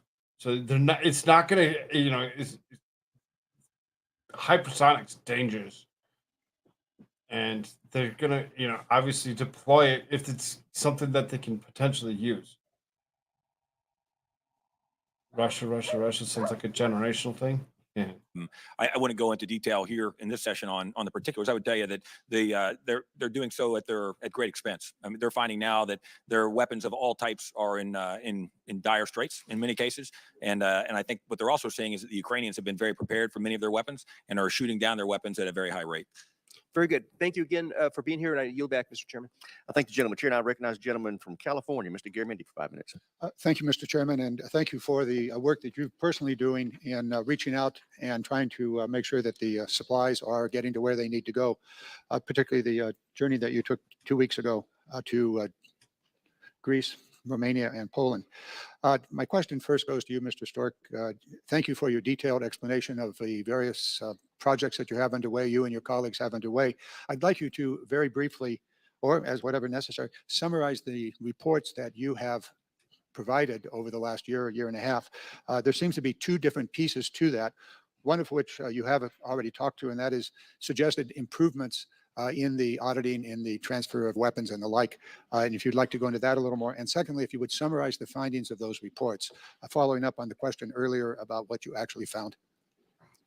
Yes, sir. Thank you very much for the question. As you say, the reports that we've issued to date over the past year since the 2022 invasion really have fallen largely into two categories. A couple of them have looked at issues that we identified relating to the way in which the money that was appropriated is being tracked and the way in which it is being entered into the systems. And so the concerns there are that if there aren't additional improvements, that those could result in a lack of transparency or impair the transparency of those funds. So the department has been making progress in those areas. We've continued to look at that. And as I mentioned, we've recently initiated an audit that's looking at the actual execution of the funds appropriated. So that's sort of an ongoing priority, is how's the money being spent? We did identify issues with the systems and with the procedures in place, made recommendations to help to address. Let's be clear then, is the department following on your recommendations and making progress to achieve the goals that you've stated?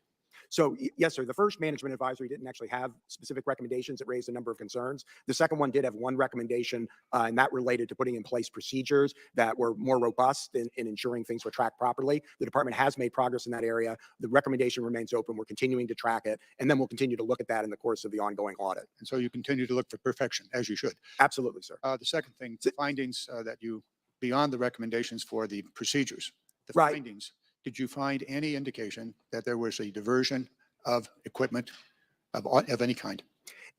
again, the second set of projects that we've released or evaluations looking at the controls that DoD has over this end-use monitoring and enhanced end-use monitoring. Once the weaponry goes into Ukraine, there needs to be appropriate accountability and tracking, and so the DoD has responsibilities to do that. So in the first of those reports, we did make a number of findings and recommendations. Most of those have been addressed and the recs have been closed. There are a couple that are outstanding relating to night vision goggles and steps that are being taken. The department has made progress in those areas, and what we're going to do is we're going to look at the current state of that in connection with the newly announced EEUM evaluation that I mentioned. So there's been progress, and that's an ongoing process. Very good. And I would just comment quickly, I'm very pleased that you're setting up a very robust operation in Ukraine itself, that you're reestablishing within the embassy the various auditing groups necessary to carry it out. Is that the case? Well, what we have done, sir, is we've forward deployed a significant number of people into the region to do oversight over the supply and training mission, most of which occurs before any weaponry crosses into Ukraine. Then, using some of the same techniques, frankly, we used during, not just my office, but across the IG community during the COVID pandemic, we're doing additional monitoring relating to the EUM and EEUM and getting information from the military personnel who are at the embassy regarding what's currently being done. If we need to go further and go in, we will, but at this point we have it covered. Good. Thank you very much. Bottom line is that the programs are working, that the diversions are not happening, and the equipment's getting where it needs to go. Is that it? We're doing oversight to make sure the department has placed all the controls it needs to make sure that happens, sir. Didn't quite. Andrea says, are you told how much is spent per year in overseas forces? Yeah, right. I would almost think that number probably doesn't exist anywhere, unless it's classified. Cohagen says, "Oh yeah, how they end up in the hands of cartels?" Then, I don't know. I'm confused on some of that myself. You know, how do things actually, if they're being tracked, end up places where they're not being tracked? It's kind of confusing. But now we're concerned to where our might is here in Ukraine. But we go back and we look at where Afghanistan was, and we went ahead and we just left everything behind. We just took off, left it. It was no big deal. Allowed that weaponry to be seized by the likeness of ISIS that actually probably did sell some of that technology that they had acquired to places like Iran and China. Isn't that amazing? Get to what I'm talking about. You've not found problems of any great significance. Is that correct?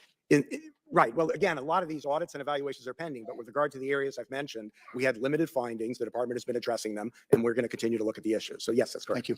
Yes, sir. Gentleman's time's expired. Chair, now recognize the gentleman from Virginia, Mr. Whitman, for 5 minutes.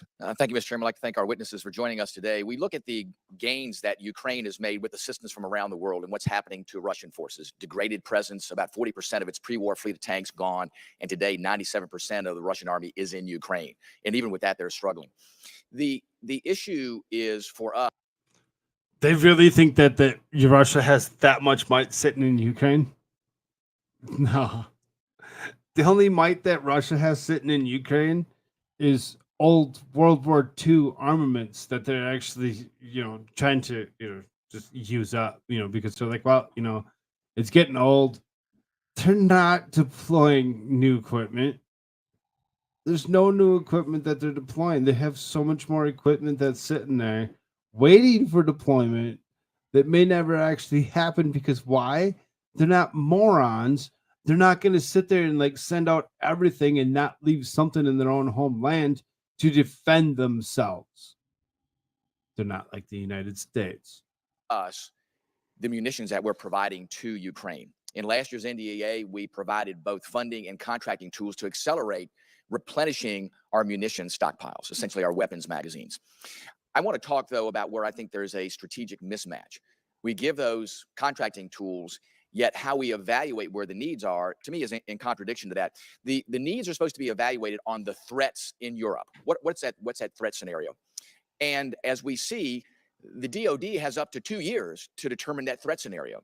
So if we're looking at the scenario 2 years down the road and whatever's happening at that time in Europe, and we are today accelerating the replenishing of our munition stockpile. To me, there's a mismatch because giving 2 years to determine what the needs are, what the threats are, and we're spending up today to build weapon stockpiles that may be mismatched with what we see. Tweety says Ukraine got the stuff we left behind in Afghanistan. No, absolutely not.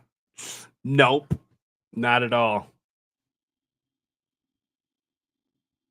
Military police are present. Yeah, you can see there's a couple badges around. 2 years from now doesn't seem to me to be a good policy. So, Dr. Call, can you tell us, based on our force structure requirements on both munitions and ground forces in Europe, how do we make sure that we are making the right determinations about what to build today so we don't have, again, a mismatch? I mean, we're talking about weapons magazines being depleted today, but if we're building weapons that may not have a role in where we need to be 2 years from now, how do we correct that mismatch?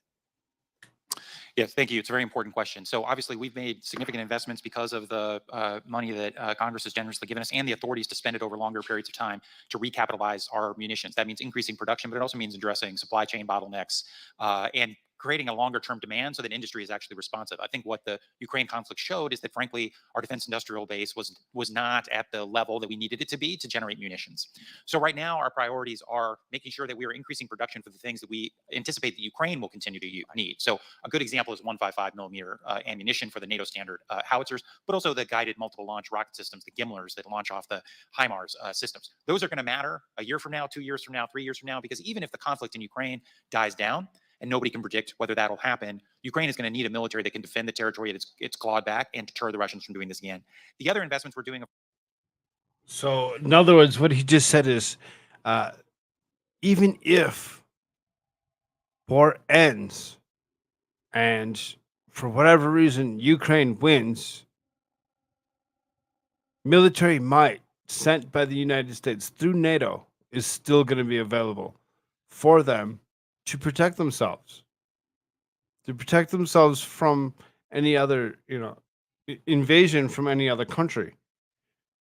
Do you really seriously think that Russia is they're not gonna stop. They're not gonna stop. You're not gonna convince them to stop. The only way you can convince them to stop is to diplomatically talk to them and actually give them what they want. Otherwise, they're gonna continue to actually fight. And we're just sitting there funding it, allowing the fight to continue. It's not costing them. It's not costing us. It's costing us. As taxpayers, it's costing us. Of course, are to replenish our own stocks. And they are actually, I think we're relatively confident we're making the investments that we need, not only for Russia contingencies, but also for contingencies vis-a-vis China, North Korea, Iran, et cetera. But beyond that, we can go into some of the specific details in the classified setting if you'd like, in terms of how we're making targeted investments. Well, that leads me to the next question. The allocations that we're making today to Ukraine are based on a pre-Ukraine Russian conflict scenario. So if we are holding back those munitions based on that scenario, then are we inadvertently holding back the things that Ukraine may need based on what would be an antiquated scenario? So that I think is a question. And then also, how are the determinations made about what we are doing to replenish our stockpiles and what we're sending to Ukraine? How is that interacting with our needs in the Indo-PACOM?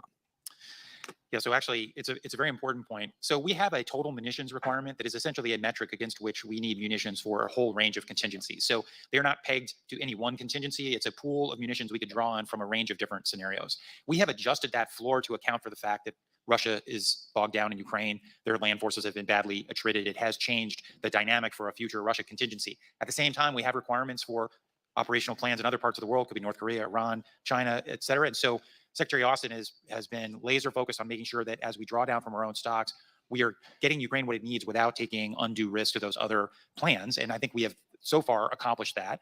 But we also need to recapitalize so that we can build up that hedge in the event that something bad happens elsewhere in the world. Very good. Thank you, Mr. Chairman. I yield back. So that we can build up that hedge just in case something else happens in this world. So, I mean, they're looking forward to something actually happening, apparently. It's like, well, just in case. Gee, I wonder where we'll go next. Taiwan? Thank you, gentlemen. Chair, now you recognize the gentleman from New Jersey, Mr. Norcross, for 5 minutes. Thank you, Chairman, and certainly appreciate the ongoing insight and the most recent visit to the region. The amazing thing that the United States does better than anybody in the world, hands down, is the logistics, the ability to move men, equipment, resources is short of remarkable. I just want to touch base, Chairman of Town, Mr. Whitman. 3 years ago, there were some disturbing reports on the industrial base issues on our ammo plants, our explosives and accelerants, and we had been very much focused on that. Had we not actually sped up the recapitalization, I think we would be even in worse place, but we still have quite a ways to go. My question goes to Dr. Call and the General. Putin leaves no chance when he speaks to the people of not only his country but the world, but to imply the nuclear option over and over again.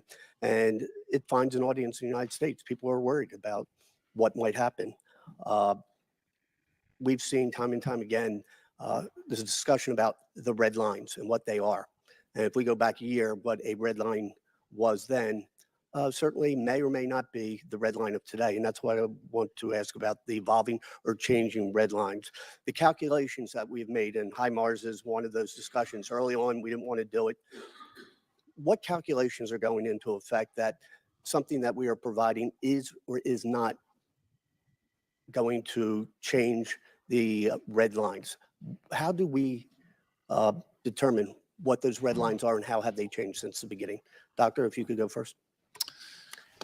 Yeah, it's something we watch very closely. I think for all the reasons that you've mentioned, clearly Putin's rhetoric from the very outset of the war on nuclear matters has been irresponsible and dangerous. We've attempted not to take the bait while in private, making it clear to them that if they were to cross certain lines of using nuclear weapons on any scale, what a world-changing event that would be.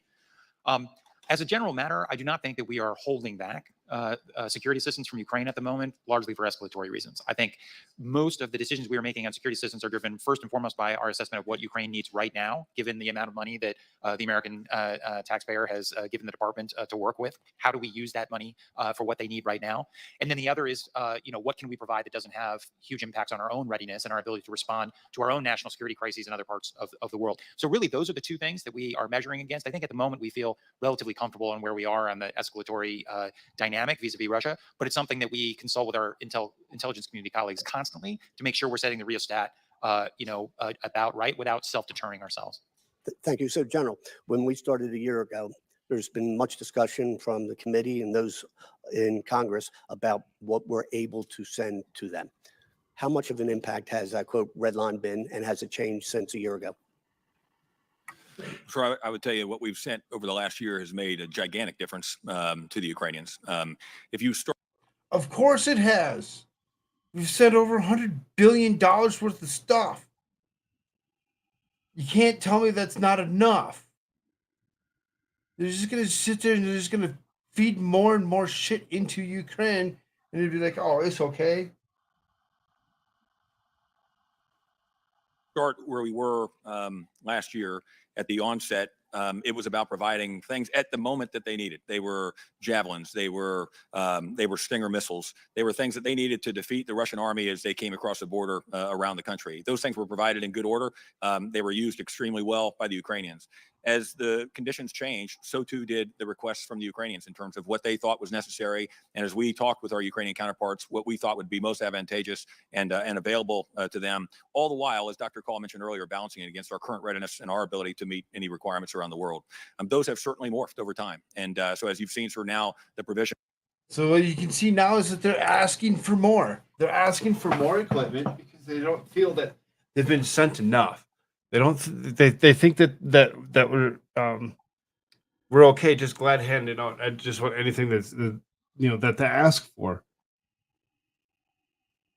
What happens when they start asking for more and more? We're supposed to just continue to comply and be like, oh, here's some more. Oh, it's okay. Yep, here, we'll give you some more. No. Somewhere, eventually that needs to stop.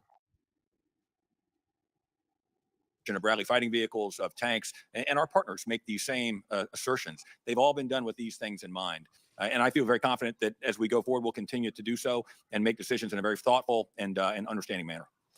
Exactly my point, that we are not holding back because of these red lines or nuclear threats. These are actual determinations made by what's best for Ukrainians and their use at any time. With that, I yield back. Thanks. Thank you, gentlemen. Chair, I recognize the gentleman from Tennessee, Dr. Desjardins. Thank you, Mr. Chairman. I appreciate the panel being here for this timely hearing on the oversight of U.S. military support to Ukraine. Mr. Storch, can you tell us roughly how much money has been given total to the Ukraine war effort since we began last year? Well, it depends a little bit how you count it, but I believe it's over 113 billion approximately. How much is that for lethal aid or what we'd consider standard military equipment? I'm afraid I don't have that number at my fingertips. So not a breakdown, roughly 60-40, 20-80 in terms of what's going to the government, what's going to military aid? There's security assistance, there's economic assistance, there's humanitarian assistance. The numbers are in the JSOP, but it's approximately, I think, a little over 60% of it is the military assistance. Okay, and I asked this question. You think over 60% is military assistance. You don't know. This guy doesn't know jack crap. He's just going off of what he's actually told to freaking gaslight us. All this is gaslight, the whole damn thing. Because whether our constituencies back home are for or against this war, they don't have the benefit of the hearings that we have. The classified Have a briefings good that one, we have. Andrew. And so, we want to know that we can tell the taxpayers that our money is being spent wisely. And this hearing today is coming on the heels of a CIGAR report released this week titled "Why the Afghan Security Forces Collapsed," in which the Special Inspector General reports, among other things, that rampant corruption gradually eroded the capabilities of the Afghan National Defense and Security Forces, as well as the legitimacy of the Afghan government. So we need to make sure we don't make those same mistakes in Ukraine. And a month ago, John Kirby claimed from the administration that he has not seen any signs so far that our budgetary assistance has fallen prey to any kind of corruption. Would you agree with that statement?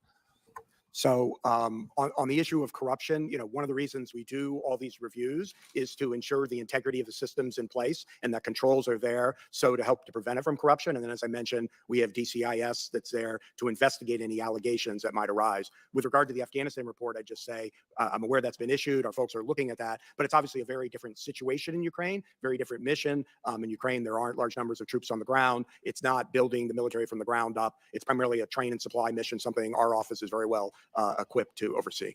Right.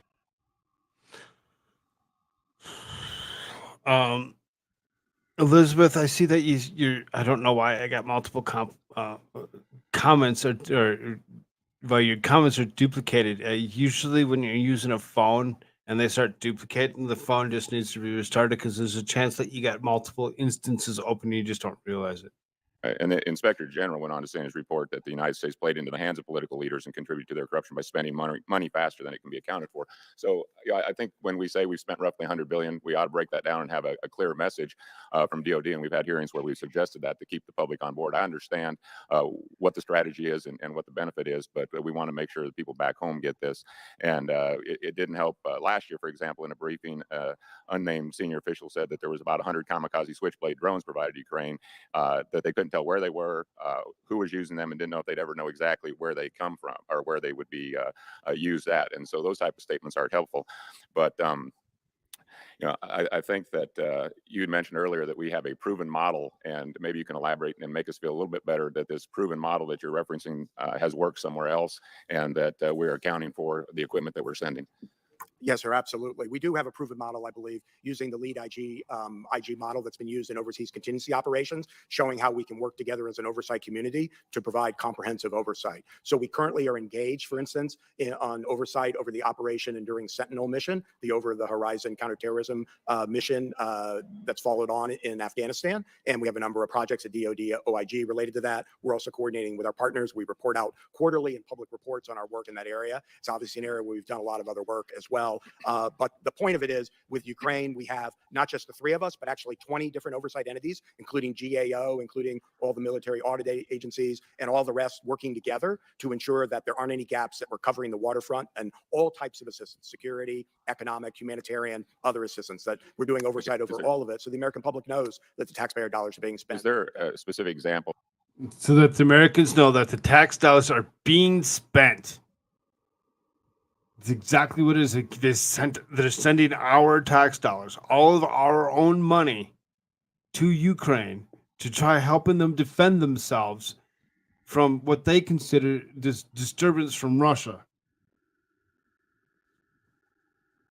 Did you fall asleep? Darth. I think he fell asleep.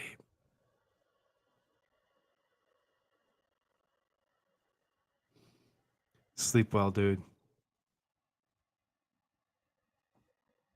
all of it, so the American public knows that the taxpayer dollars are being Is spent. there a specific example, like loss reports is due within a specific time, say 30 days, or a condition that they give us 100% accuracy on inventory, or is there anything in place that would make more clarity? Because it seems like we all say that this is accounted for, but yet there's a lot of disparity when we ask for specific examples of how we know this equipment's accounted for.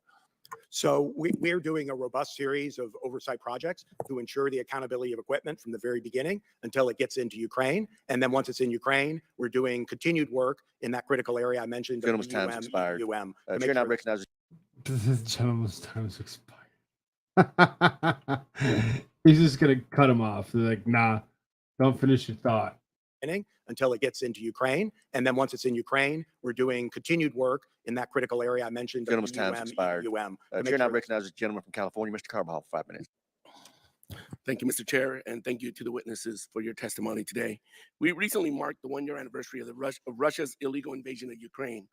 During that year, the United States and many other nations have stepped up to provide aid. The United States has provided approximately $30 billion in security assistance. That has been instrumental in allowing Ukraine to keep fighting. It is important we conduct thorough oversight of taxpayer dollars going to this cause, and I think we have been doing just that. Dr. Call, we want the war to end quickly and on Ukraine's terms. You stated in your testimony that our goal is to put Ukraine in the strongest possible position for future negotiations. Within the 5-year near-term focus areas, how is the department working with industry to maximize production in support of Ukraine and in backfilling our defense stocks that have been leveraged to date? Thank you for that. So DoD is working with industry to increase production of certain capabilities to continue meeting the needs of Ukrainian forces while ensuring that the United States is ready to defend itself and our allies and partners. And this is that balancing act.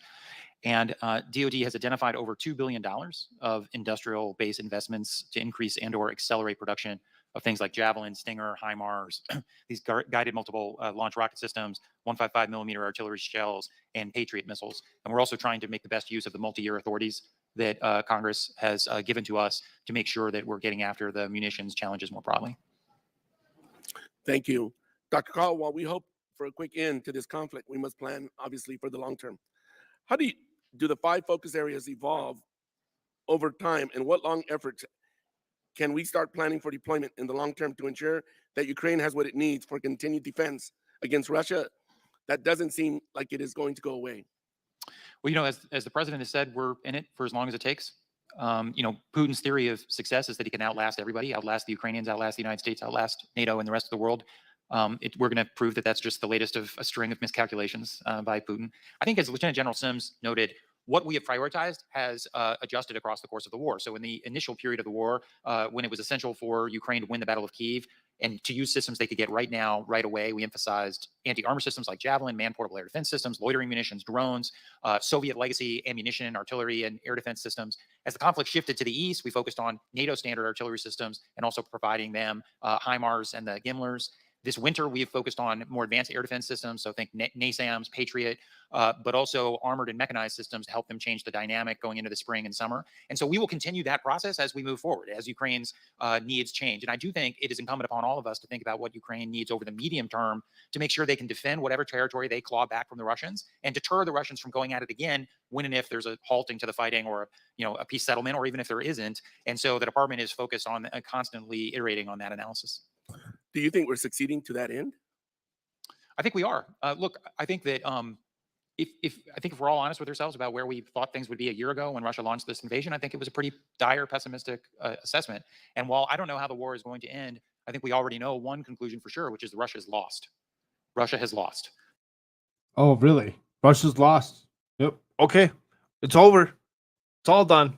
Why are we even dealing with it anymore? Quit sending stuff to them. We don't need to send anything more to them.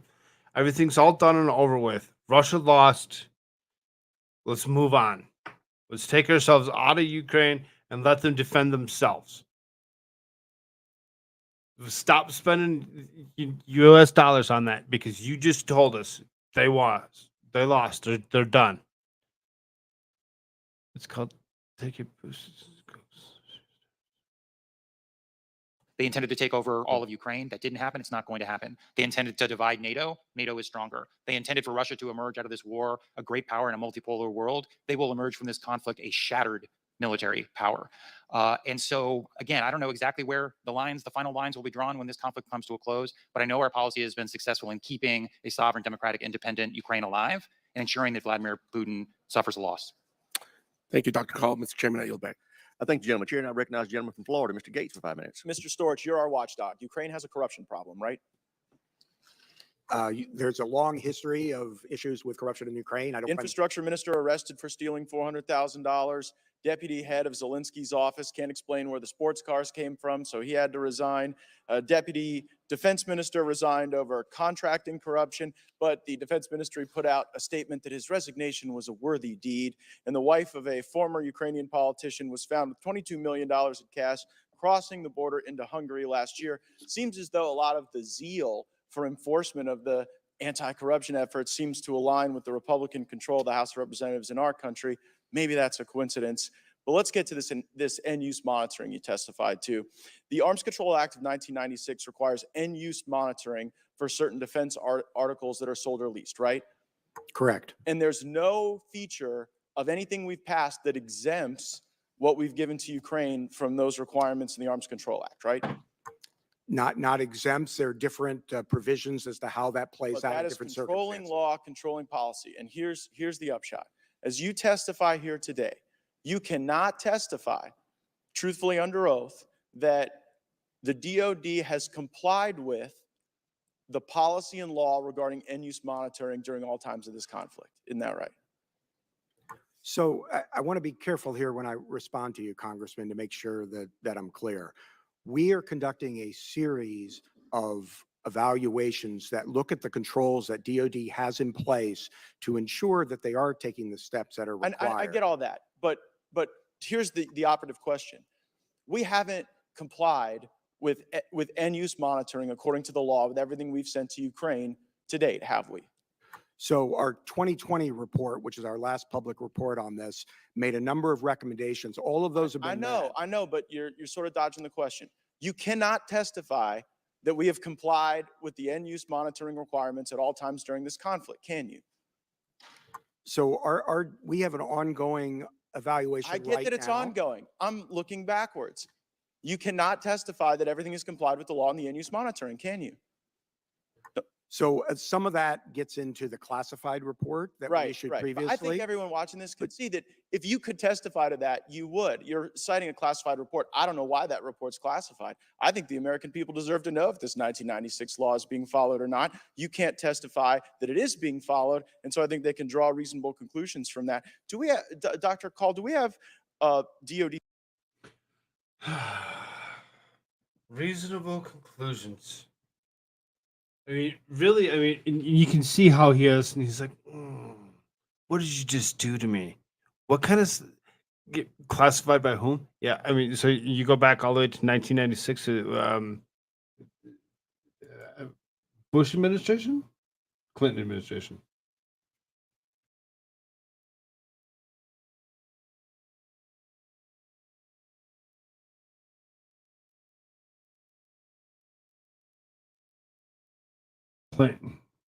Clinton administration, right? So I mean, this guy's so deep in thought. I'm going to actually pull this back a second. I have to actually recollect my thought. 1996 law is being followed or not. You can't testify that it is being followed, and so I think they can draw reasonable conclusions from that. Do we have, Dr. Call, do we have DOD personnel in Ukraine now? I mean, it pretty much to me sounds like he's trying to bait him into actually saying something that he shouldn't say, and of course the guy's not going to say it. But if there's classified stuff that happened all the way back in '96, and he can't talk about it, he can't share it with us, with the United States citizens. Why would we even need it? Start sharing the information with us. Let us know exactly what was going on. Yeah, 96 was Clinton.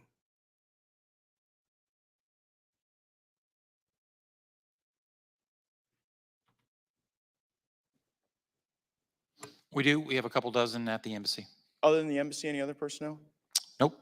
How about CIA? Are they training folks in Ukraine? Not going to talk about that in an unclassified setting. Happy to talk about that further in the classified briefing. Is the Azov battalion getting access to U.S. weapons? Not that I'm aware of. Not that I'm aware of. Do you know who the? Why do you know who the Azov Battalion really is? Why would you question us on why we're actually helping arm Azov Battalion Yahtzees against Russian forces? I mean, really? It's okay. It's okay nowadays to actually be a Yahtzee. Okay, you say so. But if you have information, Was I'm just gonna play dumb because I don't have any other clue on what to actually how to answer you. So if I crunch up my eyes like this and I look stupid enough for you, will you stop asking me the important question on is Azov Battalion Yahtzees are actually being funded and given armament to actually fight off what they call Russian aggression? I seek Happy to unanimous share it. consent to enter into the record the Global Times investigative report that that talks about training. It's from the Atlantic Council's Digital Forensics Research Lab, citing that the Azov Battalion was even getting stuff as far back as 2018. Without objection, so ordered. Any reason to disagree with that assessment, Dr. is this the? I'm sorry. Is this the Global Times from China? No, this is. Well, That's what you read. yeah, it might be. Yeah, would that be a reason? As a general matter, I don't take Beijing's Well, propaganda. no, at yeah, face but just tell me value. if the allegation is true or false. I mean, I don't have any evidence one way or the Okay. other. As a general matter, I don't take Beijing's propaganda at face value. fair. Oh, Beijing's propaganda. Let's not worry about let's look at Beijing as they're the ones that are throwing propaganda, but not look at ourselves because this propaganda that we throw at ourselves is nothing. You see that young man to his right, to the stage left. Look at that smile on his face as he's being asked these questions. He's like, hey, keep asking. Let's go. Tell us the truth. Tell us exactly what's actually happening here. To have military personnel in Ukraine right now, imagine how crazy the U.S. would be, or the U.S. would go if Russia or China had troops in Mexico. Well, as you actually speak of such a thing or whatever, if you actually go through and you actually pay attention to what's actually happening in Canada with all of their stuff and where all these lands that Canada's allowed China to actually buy up and where they're actually placed potential Chinese forces on the United States northern border. We always just think of the southern border.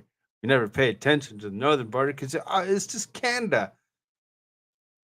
Nothing wrong with Kanakistan. Nothing to see here, folks. Yeah. Dig a little deeper into Canada and what they're actually about and what's actually currently happening in their stuff and what kind of dealings with China they've actually been doing, what kind of land they're actually been selling to them. Even here in the States, we've been selling China's land. Only recently has a couple of the states actually looked at that and said no, such as like South Dakota. Just saying. They just bought up a whole bunch of territory last year out of North Dakota, a whole bunch of it. So I mean, they're just going to build stuff where they can actually have their own people stationed right here, right in our own homeland, without us really even knowing. If you're not paying attention, wake the fuck up and start paying attention. Fair enough. I would agree with that assessment. April 2022, President Biden is describing the supplemental funding that we're providing to Ukraine. He says, quote, "It's also going to help schools and hospitals open. It's going to allow pensions and social support to be paid to the Ukrainian people so they have something in their pocket." So help me understand how U.S. taxpayers paying for pensions in Ukraine is a good idea for our country. I would defer you to other parts of our government. The Department of Defense doesn't have a role in pensions in Ukraine. You're a senior Biden administration official. The president said that it's really important that we keep funding the pensions in Ukraine. I would observe that the U.S. Census Bureau says that in 2022, the U.S. pension shortfall is $1.4 trillion. So while we have a corrupt Ukrainian government, while we have our watchdog here who can't say that we followed the law on end-use monitoring, we have the President of the United States saying we need to fund pensions in Ukraine. Meanwhile, the pensions of our fellow Americans are in greater jeopardy. Mr. Chairman, I see that my time has expired, but I seek unanimous consent to enter a number of articles into the record. If I may. Objection so ordered. Very well. Gentleman's time has expired. Chair, and I recognize the gentleman from California, Mr. Khanna. Objections so ordered. No, you can't enter anything in. What? Because you didn't like what he had to actually say, what he had to actually share. He has articles that he had plenty of stuff. I mean, you're gonna tell him no, you can't enter that because I didn't like your opinion. I didn't like your thought on what was actually currently happening. How ignorant. For 5 minutes. Thank you, Mr. Chair. Dr. Call, one of the experts who I was talking to told me that Russia has 6 times the artillery as Ukraine. Is that true? Not anymore. Not anymore. Not anymore, because we've sent all the stuff that we used to need for ourselves to protect us here in our homeland to them to protect them from Russia. Wonderful. Wonderful.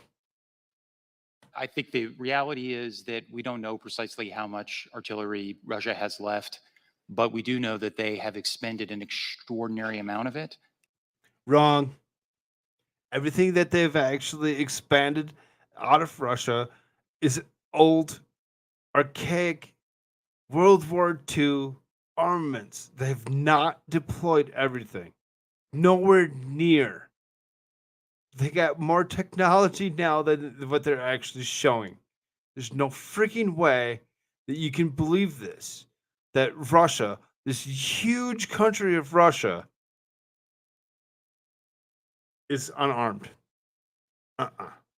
And that they are running low, which is why they're turning to the likes of North Korea and others in desperate search of more artillery. They're not looking at North Korea and others for desperate need. Others like North Korea and China are willing to actually fund so that way they can actually say, oh, guess what? If you take this area, can we have some of this? Can we buy some of this land? You know, if we fund this and you actually take over this territory, is there a way that we can actually build deployments, places for our own people and troops to go within your territory, being that we funded so much for it? That's what they want. They don't. Where would you put the ratio at now? It's hard to say. We could talk more about this precisely in the classified setting, and a lot of it also depends on the assumptions you make about the viability of ammunition that Russia has had in storage for 40 or 50 years, going back to the Soviet days. So it's a little bit of an art rather than a science. I do think the Russians continue to have artillery, but they are suffering tremendous shortages at the front of artillery, which is why they're turning to countries like North Korea. And as someone who deeply admires the president's policy and Tony Blinken's role, your role, and has voted for all the aid packages, I guess my question is, what is your confidence level at this point that Ukraine will be able to hold all the territory it currently holds in a war of attrition? I think that, as Lieutenant General Sims has testified, the front line right now is kind of a grinding slog, and you're likely to see incremental gains on both sides. So, for example, the Russians have made some incremental gains around Bakhmut in recent weeks and months, but at the cost of thousands and thousands of casualties in these human wave attacks from the Wagner prisoners and others. So you may see small portions of territory change hands in the coming weeks and months. I do not think that there's anything I see that suggests the Russians can sweep across Ukraine and make significant territorial gains anytime in the next year or so. And we are making sure the Ukrainians have the capabilities to stop them from doing that, And while at that's- the same that's good. time giving them the capabilities to go on the offensive themselves to claw back more territory. And I assume, Dr. Call, your assumption is contingent on the House continuing to support Ukraine with aid, or are you saying already with what we've given?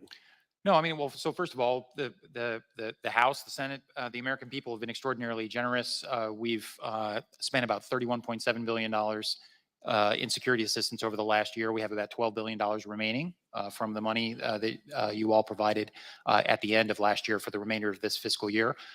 It is true that Ukraine continues to depend on assistance from the United States and our allies and partners, and that will be true for some period of time. So yes, if the world walked away from Ukraine, then the balance would tip in Russia's favor. But there is no reason to believe. And the how world's many gonna more walk away rounds of aid do you expect? And I say this as someone who supported him and wants to continue to support him, but just in terms of the American public, how many more times do you think Congress needs to provide aid? You know, it's difficult, and it's difficult because we don't know the course and trajectory of the conflict. The conflict could end 6 months from now. It could end 2 years from now or 3 years from now. I think the president has said that the United States will continue to support Ukraine for as long as it takes. I think we've had a good conversation today about why that's in the vital national interest of the United States. So I would hope that Congress would continue to be supportive. But we should only come and ask for what Ukraine really needs. And as this conversation has said, what we can account for and demonstrate to the American people is actually benefiting our interests. And what do you think at the end is the end game? I mean, obviously we talk about a just peace. What does that look like to you? And how do we get there? Well, of course, Ukraine has detailed its principles for a just peace. We just had more than 140 countries in the UN General Assembly essentially ratify their approach. I think a just peace would involve Russia withdrawing from the territory that they have illegally occupied from Ukraine. But ultimately, the Ukrainians are going to be the ones that determine what peace settlement is acceptable or not. Our position has been to make sure that at whatever point they enter into those conversations, they do so from a position of strength. Thank you, Mr. Chairman. Thank the gentleman. Chair now recognize the gentleman from Florida, Mr. Waltz, for 5 minutes.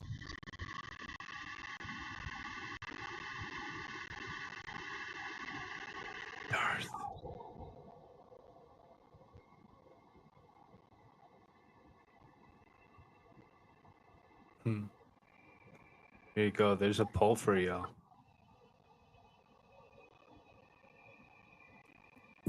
Thank you, Mr. Chairman. Mr. Call, did we successfully deter Russia from invading Ukraine? Did deterrence work? We had a whole series of diplomatic, economic sanctions, the most powerful sanctions the world has ever seen, not to mention our ongoing security assistance at the time. Did that work? Was it successful? Clearly, because he invaded Ukraine, Putin was not deterred. So it's safe to say deterrence failed in this case. Well, one possibility is also that Putin was not deterrable as it related to going into Ukraine. He has been deterred as it relates to going after the United States or NATO. So you would postulate that no matter what we provided Ukraine, deterrence would have failed. I actually think that our intelligence community is split on this view. Their assessment was that almost no amount of weapons prior to the conflict could have deterred Putin from going into Ukraine. Well, I asked this in the sense that I was in Ukraine the month before. And at the time, the answer that the Ukrainians were receiving, that we received, was that Stingers, too escalatory, anti-ship missiles, too provocative, long-range artillery, certainly off the books and improbable. Other things will take too long to train on. And what we've seen is Stingers too provocative, then we provide them. Harpoons too provocative, then we provide them. HIMARS can't do that, then we give them. Patriots, absolutely not, then we give them. Tanks, Bradleys, heck no, takes too long. Now here we are a year later, we're providing them. I think, as we're patting ourselves on the back, providing an ally the arms they need to defend themselves, if we've decided it's within our interest after entire cities and whole regions have been devastated, probably isn't a good strategy. Would you agree with that? Well, we did provide hundreds of millions of dollars in assistance in the months leading up to the war. And then, of course, Well, Congress. actually, if we really rewind the clock, I mean, starting in 2014, we provided only non-lethal aid until 2017. Was that a mistake? Well, I was then Try that National Security one. Advisor to then Yeah, Vice that's what I'm President asking. Biden, and he favored providing lethal assistance like javelins. That's everybody And knows the that. and the Obama administration Made a different decided. decision. Was that a mistake? I think in retrospect, we should have provided them javelin missiles. That's been the position of then Vice President. But I think to rewind the clock, I mean, starting in 2014, we provided only non-lethal aid until 2017. Was that a mistake? Well, I was then National Security Advisor to then Vice That's what I'm President asking. Biden, and he favored providing lethal assistance like javelins. That's everybody And knows the that. and the Obama administration Made a different decided. decision. Was that a mistake? I think in retrospect, we should have provided them javelin missiles. That's been the position of then Vice President Which Biden. the Trump administration then provided. It was a complicated Right. tale, All right. I think, as you So let's recall just from the transcript. let's move to burden sharing because Let's not answer that because that's Trump. Because we don't want to. We don't want to answer questions about that guy. We don't want to make him look anything better than he already was. Because one of the best presidents ever. Oh yeah, okay. Mm-hmm. Let's just skip that. I prefer the first poll. How long will Tara sleep? Yes. No, that's not right. It's either an hour to the end of the show or to the beginning of the next show. We're just gonna leave him right here. We're gonna listen to him. We're gonna listen to him snore.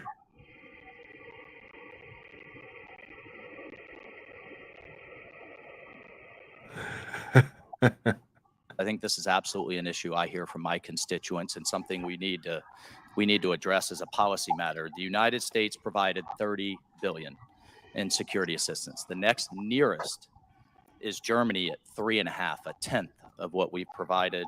A tenth, 1/10 of what we provided. The United States has provided so much money and equipment to Ukraine for this particular reason than any other country.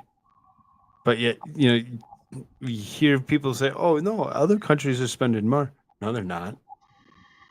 They're not spending anything near what we are. Snort, not snore. What? Will he get annoyed or upset? We're amused by his snoring. I mean, we'll find out. I don't think he'll get too upset. I think eventually he'll just wake up. But it is kind of boring, is it not? UK less than 3 billion, France less than 1 billion. They're in the 100 millions. And poor Estonia has provided 3 times, just by percentage of GDP, what France has provided. So all in total, even though our economies of the EU and the United States roughly the same, the Europeans have provided less than half of what we have. And we haven't even gotten into the rest that makes up the full 100 billion. Is that fair? Is that effective burden sharing? Well, From your obviously, perspective? we've been working with our allies and partners throughout, and the Secretary of Defense has held now 9 of these Ukraine defense contact groups. They meet monthly. No, I understand. I'm going to answer your question. If you actually take the top 20 contributors of security assistance to Ukraine as a percentage of GDP, the United States ranks 10th. And there are a number of European countries that are above the bar. You mentioned Estonia. Latvia is also up there, but countries like Poland, Finland, Norway, Denmark, the Czech Republic, Sweden are all above us as a percentage of GDP. And then some of the countries that you mentioned are below us. But I'm talking about right on the front lines, clearly in their interest, Germany in particular. What have we done to get Germany and France and Italy and these large economies clearly in the heart of NATO, in the heart of Europe, and directly, if we buy into the matter that this is in our interest because if Putin slices through Ukraine, he'll keep going. What have we done effectively to get them to step up to the plate, at least dollar for dollar, dollar for euro? I mean, I think The Defense Department has certainly worked alongside the White House and the State Department on diplomacy in this regard from the very beginning. That's why the Secretary of Defense holds these monthly meetings. They started in Ramstein Air Currently, Base in 5 of Germany. you The voting. Germans, as of now, have It's currently at 40% saying an hour, 20% saying till the end of the show, and another 40% saying to the wake up show. So there's only 5, so there's 2 people that voted for an hour, 2 people voted for the wake up show, and 1 person said to the end of the show. I know there's more of you around. Go interact with that. Go and vote for me. Let's see how long it's going to take them.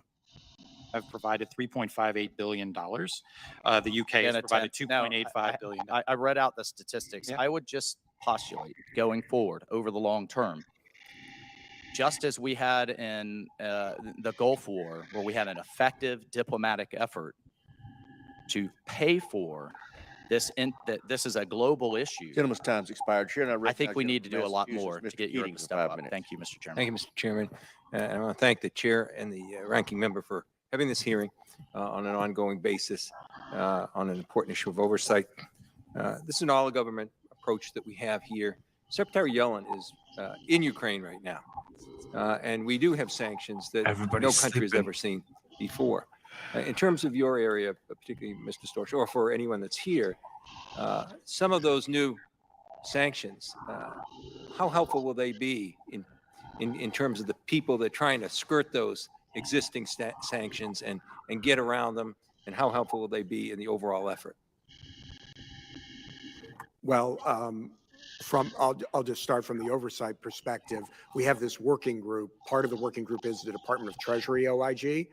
So it's probably more a question for them than for the DoD OIG, because we have oversight over the security assistance. In terms of the policy decision, that's not really sort of what OIGs do. So I'll turn it over to Dr. Call.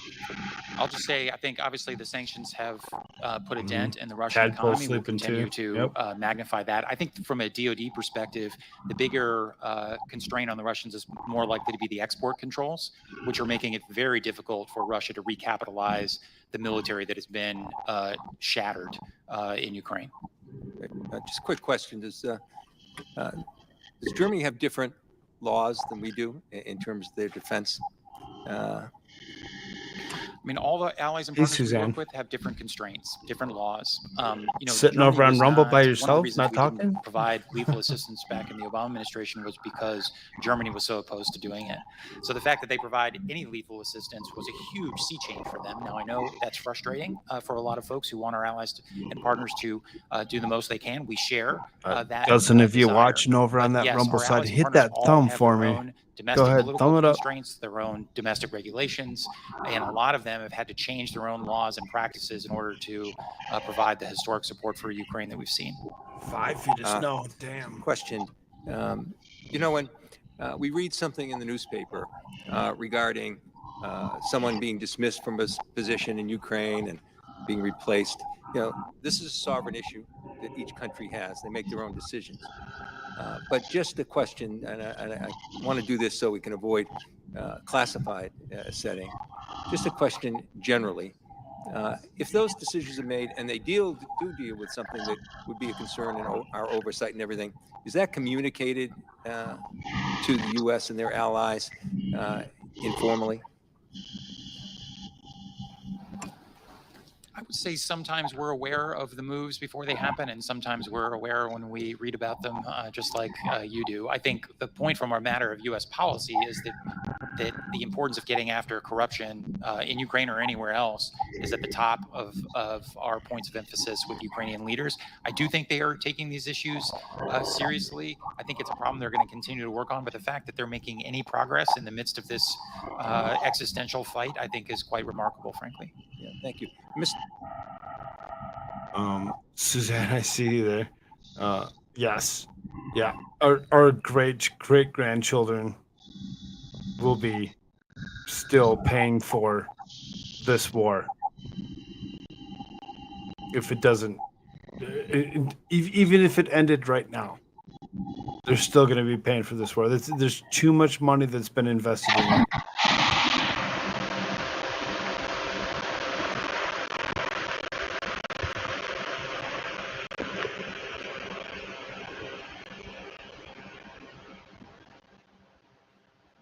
turn them down just a little bit.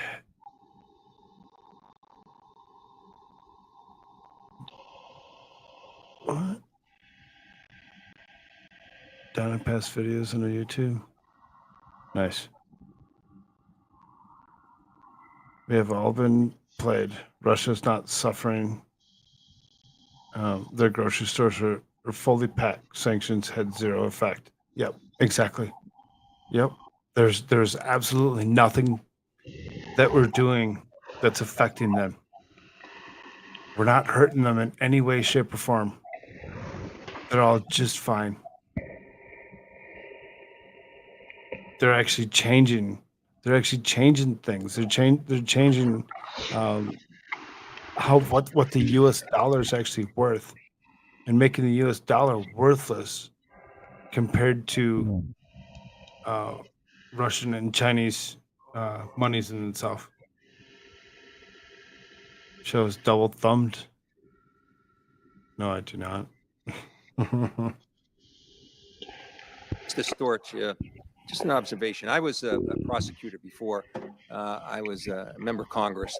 And, you know, when there's a line of questioning that occurs, and your job is one of monitoring and an ongoing investigation, whether something's there or not, but you're in the process of doing it, and you're asked a question publicly about what the outcome of that might be before it ever occurs.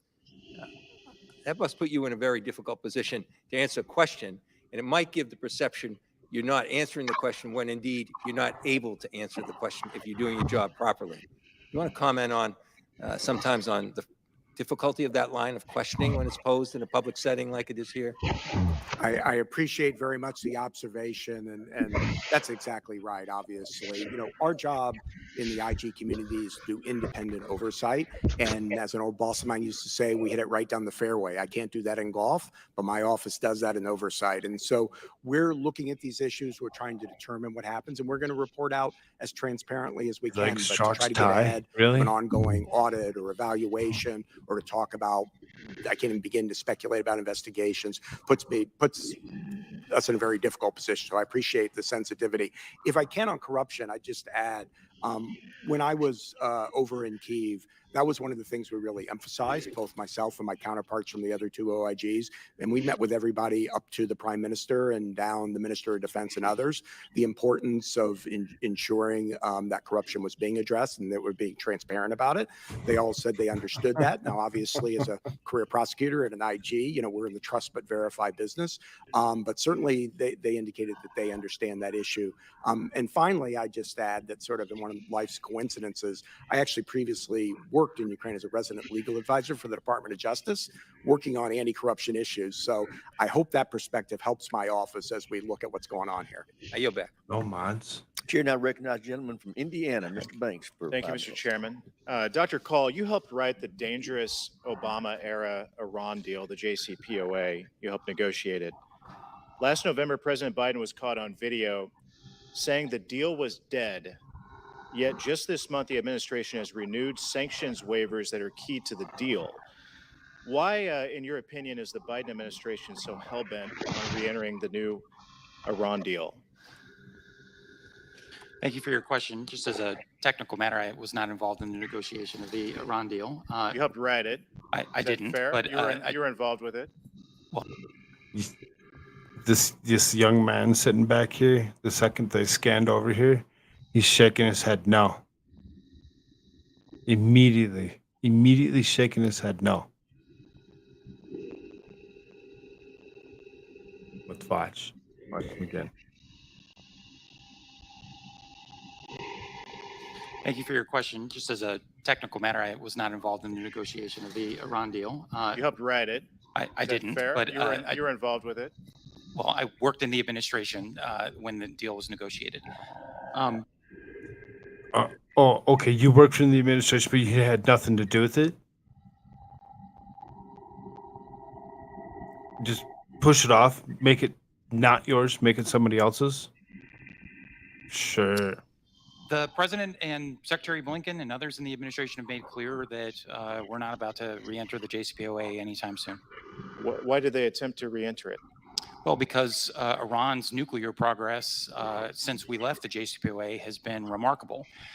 Back in 2018, when the previous administration decided to leave the JCPOA, it would have taken Iran about 12 months to produce one fissile, one bomb's worth of fissile material. Now it would take about 12 days. And so I think there is still the view that if you can resolve this issue diplomatically and put constraints back on their nuclear program, it is better than the other options. But right now, the JCPOA is on ice because there was an arrangement on the table last summer that the Iranians were not willing to take. And of course, Iran's behavior has changed since then, not the least of which their support for Russia in Ukraine, which is the subject of the conversation here today. So I don't think we're on the precipice of re-entering the JCPOA. So you're declaring defeat for the new Iran deal on behalf of the Biden administration. I think our view, actually, I'm just stating what both the president and the Secretary of State have already said, which is that the JCPOA is not on the horizon in the near term. The administration's position remains that a diplomatic deal to put constraints around Iran's program remains the best alternative.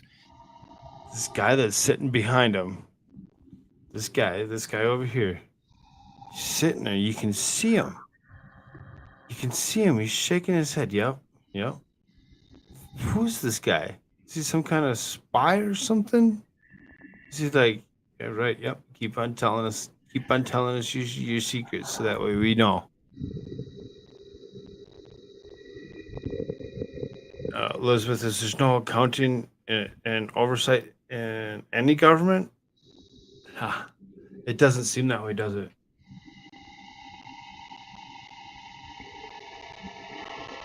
Constraints around Iran's program remains the best alternative to prevent Iran from getting a nuclear weapon.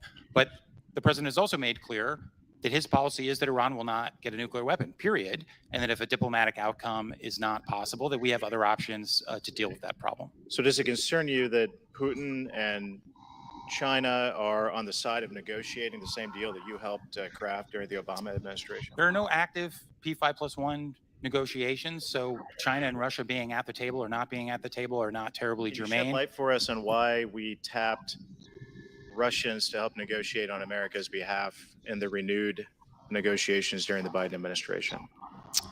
It's not clear to me what you're referencing, but I think that during the Obama administration, at least, the Russians were able to compartmentalize differences that we had in some areas and the common view of not wanting Iran to get a nuclear weapon. I think we're not in the same place right now because the Russians, because of how badly they're doing in Ukraine, are becoming increasingly dependent on Iran, and therefore I think are a lot less likely to put pressure of any kind on Iran to accede to any diplomatic agreement because they're trying to get Iran to ship them more drones, missiles, Moose, and other only you thought that. In 2021, did you expect the invasion of Ukraine? In 2021, in 2021, we warned the world about. I'm sorry. You expected it? You anticipated it? Beginning in Before the the fall. Beginning of the fall? Oh, really? You expected it? You expected something to actually happen? Huh. It's amazing. I'm sorry. You expected it? You anticipated it? Beginning in the fall, I think it's of public record. Beginning in the fall, we had very good intelligence that Vladimir Putin was putting the pieces in place to be able to carry out a large-scale invasion. We began to downgrade, declassify, and share that information with the world in the fall of 2021. Then why shed light for us? Then why did the Biden administration lift sanctions on Nord Stream 2 if we anticipated it? Well, I think the timelines are different in those. You should correct me if the record is different. I believe the Nord Stream conversations were several months before. And largely that was in order to stay united with Germany, but also to give us a leverage point. In fact, what's interesting is that had that not gone forward, the ability of Germany to then essentially walk away from the deal would not have been effective punishment or leverage over the Russians. But these were not linked in time. In hindsight, should we regret that decision to lift those sanctions? You know, I work at the Defense Department. I wasn't involved in any of those deliberations, so I'd really defer those questions to the Treasury Department and State Department. I don't have an opinion on that. I don't have an opinion. I have zero opinions about anything. I'm just here to read out of my binder on the things that I've been told that I can say and can't say. And that's it. That's all it is. Nothing more that I can do. Treasury Department and State Department. I don't have an opinion on that conversation. No, I don't. Okay, thank you. I yield back. Thanks. That young man that's sitting behind him is very, very well, telling a better story than what he is. Shaking his head yes, shaking his head no when certain things are being said. Thanks, young man. Thanks, young man, for being such a good tell. That's it, dude. That's good. Permanized eyebrow. Yep. Bingo, frog. I know. I'm watching. Stock up the cupboards, folks. Keep your powder dry and your doorbells loaded. Yep. Do it. Do what you need to do. Chair now recognizes a gentlelady from Pennsylvania, Ms. Houlihan, for 5 minutes. Thank you, Mr. Chair. Ms. I've been a staunch Houlihan. advocate for providing support to Ukraine since President Putin's unjustified invasion just about a year ago. Given my past in the Air Force, it probably isn't a shock to anyone that I'm particularly advocating for the transfer of American aircraft. In fact, I started doing that in April of last year, and most recently in a letter with my colleagues from the Four Country Caucus. We asked President Biden to transfer specifically F-16 aircraft to the Ukrainian military, as President Zelensky requested. I understand that on Friday that President Biden said in an interview that Ukraine, quote, doesn't need F-16s now. And on Sunday, NSA advisor Jake Sullivan emphasized that, quote, F-16s are a question for a later time. Last year, I also proudly co-led a bill with our former colleague, Rep. Kinzinger, to authorize funding to provide training for Ukrainian fighter pilots, recognizing that, of course, training may need to happen before they are ready to fly our jets, and in the event that we ultimately do transfer them. We submitted this language for inclusion in last year's NDAA, and the final law included that language authorizing the United States to provide training for Ukrainian soldiers, both on manned and unmanned aerial capabilities, including tactical surveillance systems and fixed and rotary aircraft, such as attack, strike, airlift, and surveillance aircraft. So my 2 or 3 questions Hold on, for before you, I throw Undersecretary these Call, in couple your of written softballs at testimony, you, let you me noted load that them you up. have expanded U.S.-led training of Ukrainian air forces on combined arms and joint maneuver operations. Could you speak to whether or not this training included aircraft such as authorized by the fiscal year 23 NDAA? That's my first question. My second question also for you is, what exactly would a later time be, as quoted by President Biden? And we may finally have to save this for our classified briefing, but could you please elaborate on what information the president is relying on, or perhaps was relying on, when he said that Ukraine doesn't need F-16s now, despite pleas from Ukraine's own president? Thank you for that. So no, we have not started training on F-16s. Our assessment is that a delivery timeline for F-16s, even on the most expeditious timeline, and the training timelines are essentially the same. That is, they're about 18 months. And so you don't actually save yourself time by starting the training early in our assessment. And since we haven't made the decision to provide F-16s, and neither have our allies and partners, it doesn't make sense to start to train them on a system they may never get. I mean, they could end up getting British Tornadoes or Gripens or Mirage aircraft, and therefore you wouldn't want to train them on F-16. So it just, in our judgment, is not the appropriate time to start training. It is true that the president has and the National Security Advisor have said that we don't see F-16s as the top priority right now. The president did have this conversation with President Zelensky in Kyiv last week. It is a priority for the Ukrainians, but it's not one of their top 3 priorities. Their top priorities are air defense systems, that is keeping their interceptors and air defense network alive against Russian cruise missiles and Iranian drones, artillery and fires, which we've talked about, and armor and mechanized systems. A couple of just data points on F-16s that I think actually speaks to your second and third questions. We've looked at this very carefully about what it would take to get Ukraine F-16s. So if we were to do new production, it would take 3 to 6 years to get them F-16s. We could look at older block F-16s that could potentially deliver on a faster timeline. Let's call it 18 to 24 months. Maybe you can even shave a few months off of that. Then the question would be how many?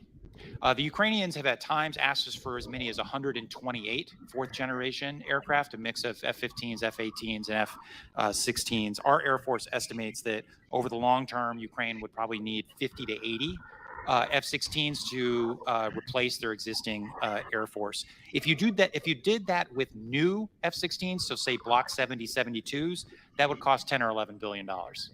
If you did it with older Block 30 or 32 aircraft, and let's imagine you only did half, 36 of those, it would still cost $2 to $3 billion.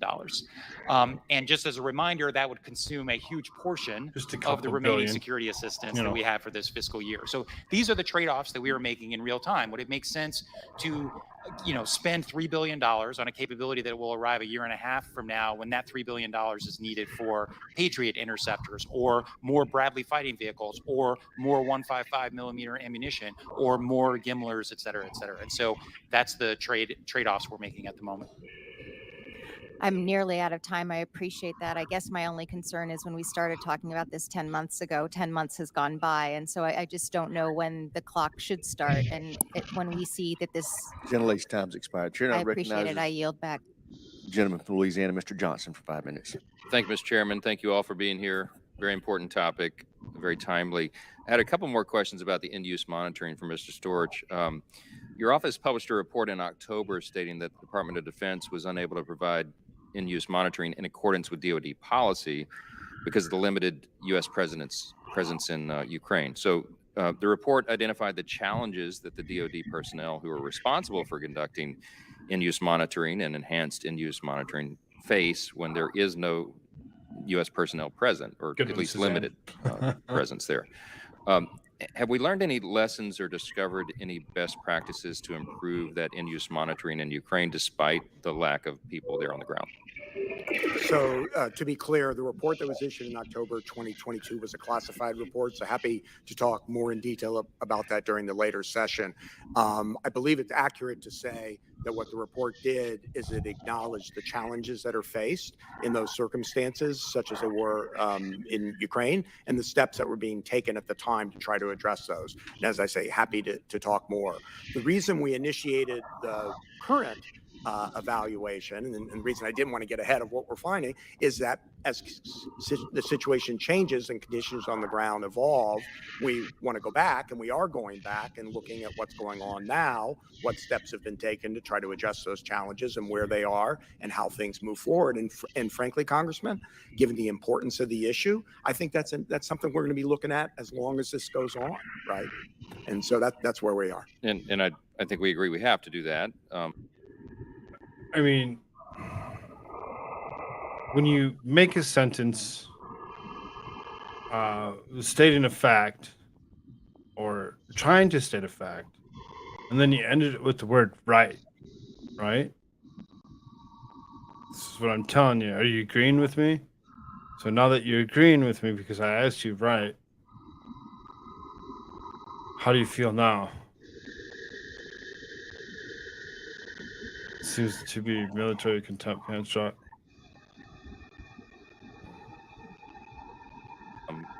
We owe it to all involved. And I know that there are classified portions. There probably are unclassified things that you could discuss. But does the department have any concerns about the self-reporting that is coming out of Ukraine? So, specifically, Ukraine, we all know Ukraine has a documented history of corruption and government waste in the past. I know a lot of that has been being alleviated, but what gives you confidence that the Ukrainians are being entirely forthcoming and transparent with us when it comes to what we've seen so far?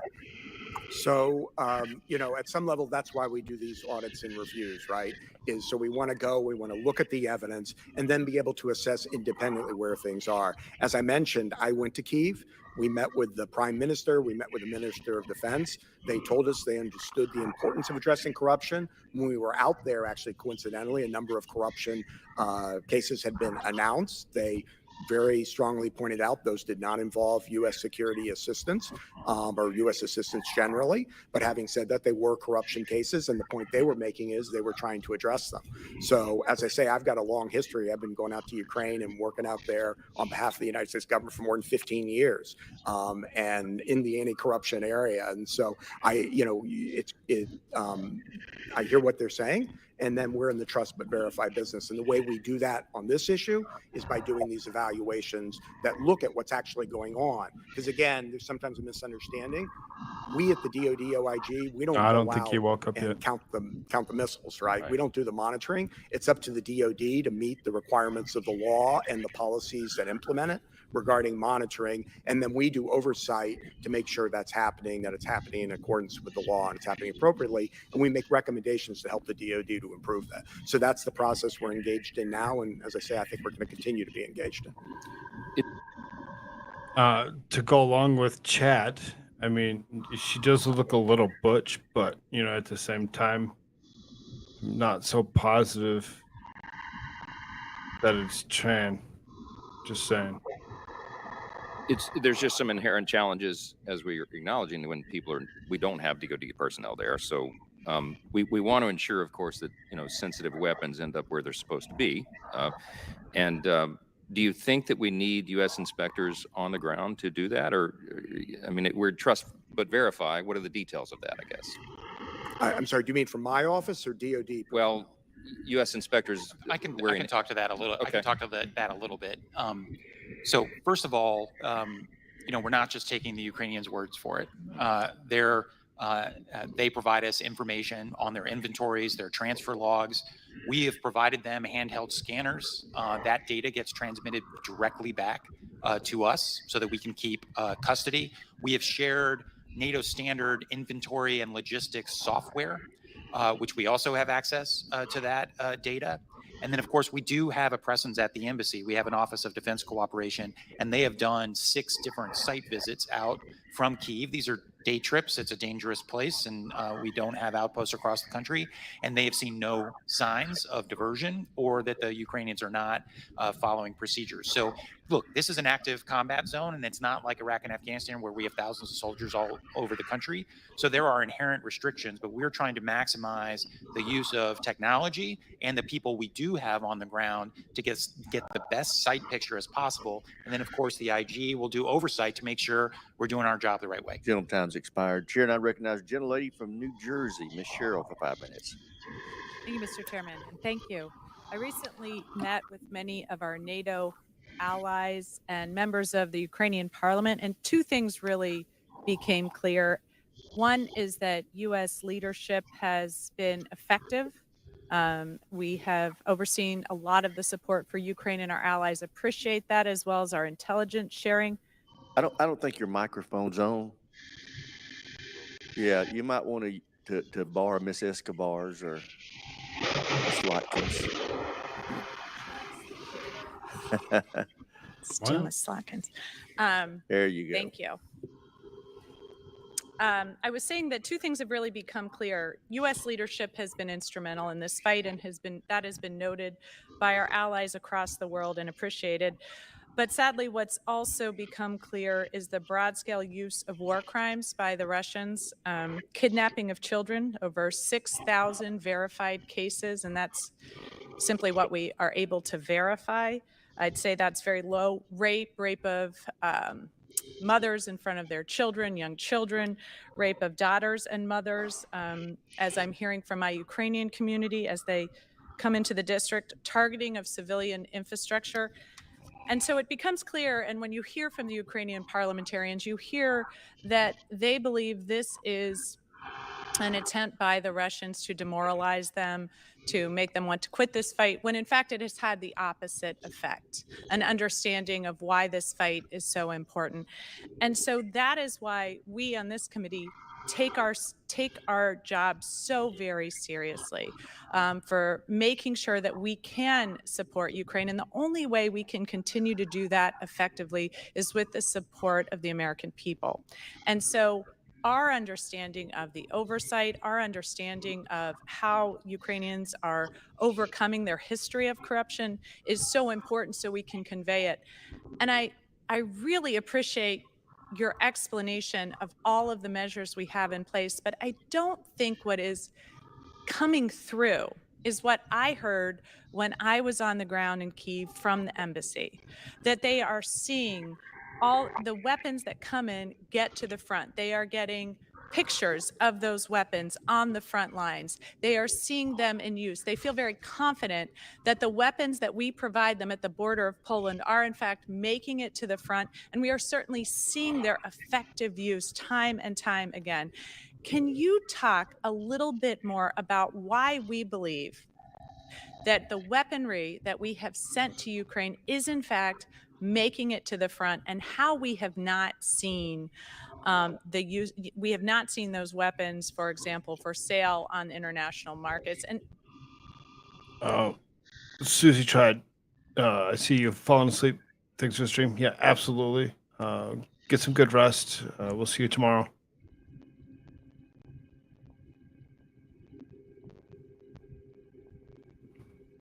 and maybe that's a question for Dr. Cox. I think, Mr. Storch, you are doing the aftermath of it, but how do we feel right now in time about providing all the assistance we've provided to Ukraine and our confidence that it is actually getting where we want it to go? So part of it is what we're seeing, and part of it is what we're not seeing. So what we're not seeing is any evidence of significant diversion. I think our assessment is if some of these systems have been diverted, it's by Russians who have captured things on the battlefield, which always happens, but that there's no evidence that the Ukrainians are diverting it to the black market or some other thing else. That's not surprising given the intensity of the fight and the fact that they are clearly using what we are providing them and what our allies and partners are providing them to maximum effect. So they are asking us for more because they are using everything that we have provided them. I would just say as a general matter, the inventory comes in to the various places in Europe where the security assistance flows in. You go All from that one to the inventory, next. is They taken usually note of, sleep after it's that. scanned, et cetera. It gets given to the Ukrainians. They are responsible for giving us the information on where it ends up and the logs of that information, sharing with us digital confirmation of where things go. They also have scanners. That information comes back to us, and they have this NATO standard software that helps keep inventory, which we also have access to that information, and we do these site visits. So look, this is an active war zone. There are always going to be things that you don't know are happening or you don't see, but we are not seeing any evidence of systemic diversion of the equipment that the United States has provided. Thank you. And in my final few seconds, is there more we could be doing as a committee to support ensuring that the weapons are being used appropriately? Well, I just say hearings like this are great. I think oversight and transparency is really important.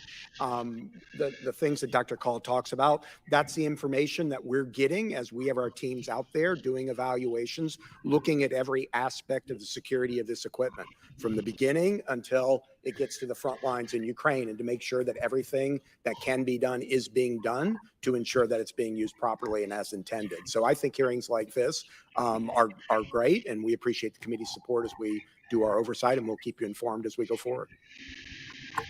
Thank you. With that, I yield back. Thank you, Mr. Chairman. I thank the gentlelady. Chair now recognizes the gentlelady from Michigan, Ms. McLean, for 5 minutes. Thank you, Mr. Chairman. And I would like to thank Mr. Rogers for giving me the opportunity to go on a CODEL and actually see the inventory of weapons that we are sending, and just how they are getting from point A to point B and how we're tracking them. That I can assure you raised my level of confidence. There is a saying, one look is worth 1,000 reports. But I want to shift gears for just a moment because although I think we're doing some things very well, I think we need a little bit of a reset with the American people, or I should just say my constituents in my district. They've been raising concerns with me about our involvement in this war. They're worried that we're getting dragged into a never-ending war with no clear and precise outcome that has been, in their opinion, right, or perceptions, 90% of reality, that has a clear end in sight. They believe that we're spending money and resources on a fight overseas rather than getting our own fiscal house in order. If you could, and anyone can answer, in simple terms, just lay out to the American people the reasons why it is so important for Ukraine to defeat Russia in this war, particularly from the eyes of the Americans. So, what is the implications for the United States if Russia actually does defeat Ukraine? I think the implications would be both in Europe and felt around the world. The United States did get dragged into 2 world wars in Europe because aggressors weren't stopped. Aggressors, initiated their conflict. The free world didn't hang together. Aggressors weren't deterred. They weren't stopped. And so the United States eventually was dragged into those conflicts. And we don't want to see that happening So again. it's a deterrent, and I don't mean to put words in your mouth, but it's more of a deterrent so we don't end up into a world war. I think it is to demonstrate to other would-be aggressors that if they engage in the type of aggression that Russia has, they would face similar consequences. And I think it will matter very much, for example, if you're sitting in Beijing wondering about crossing the Taiwan Strait, you will ask yourself, if I do that, will the world react like they did when we went after and absorbed Hong Kong, which was to just kind of look the other way, or the way the world reacted in Ukraine? And if it is the latter, then aggression across the Taiwan Strait's a lot less And likely. can you expand on that, sir, just a little bit more? What would a Russian victory or defeat mean for China? Well, I think, first of all, Russia. That's an interesting question. What will it do for China? Defeat mean for China? Well, I think, first of all, Russia is China's closest ally. They, of course, signed a strategic partnership without limits shortly before the war. We have seen growing indications that China might be considering providing Russia with some assistance, lethal assistance, which would be very troublesome. So China has a stake in the outcome here. But also, I think China would, they speak a lot about the importance of sovereignty and territorial integrity. But frankly, China would benefit greatly from a world that allowed big powers to gobble up their small neighbors. And would you care to comment, what would the loss of Ukraine mean for NATO? So, from one straight up good question to the next, really. So, if we allow, or if it occurred that Russia actually takes Ukraine, takes the territory that they want, that it would actually open up for China to be able to take whatever they wanted without met aggression. Because why not? If we would just step aside and we'd let it happen. So now she's asking a question about NATO. She's asking about, what happens to NATO when Ukraine loses? Does NATO end up going and being stronger, bolder? Or does it finally dissolve it? Because that's where I would be. I'd be like, just dissolve it. Well, first of all, Ukraine's not going to lose. There will be no loss of Ukraine. I think Vladimir Putin hoped that would happen. It hasn't happened. It's not going to happen. Ukraine continues to maintain That's most very of its nice. territory. They're fighting. That's awesome. There will be no loss of Ukraine, according to what they just said. I think Vladimir Putin hoped that would happen. It hasn't happened. It's not going to happen. Ukraine continues to maintain most of its territory. They're fighting tenaciously. The Russians do not have the capacity, in my view, to take over Ukraine. But obviously, if they were to do so, it would position Russian forces and all the developments inside of Ukraine right on Ukraine's door. I mean, right on NATO's doorstep as it relates to Poland and the Baltic states, which is, I think, one of the reasons why you've seen Poland and the Baltic states so engaged in Ukraine. And can you talk a little bit about the economic impact that would mean, or that would have on the United States? Well, I think, you've already seen that Russia's aggression, especially what they've done to limit the ability of grain to get to global markets through the Black Sea, has already had an impact on global security writ large. Obviously, the energy instability, which is generated by the war, has also had an economic consequence. So I think the war is already having significant consequences because of Russia's aggression. And had it been unchecked, I think those consequences would have been worse. And we'd have been farther along. Thank you. With that time, I yield back, Mr. Chairman. Chair now recognize Jen. I mean, it sounded like he was pretty confident that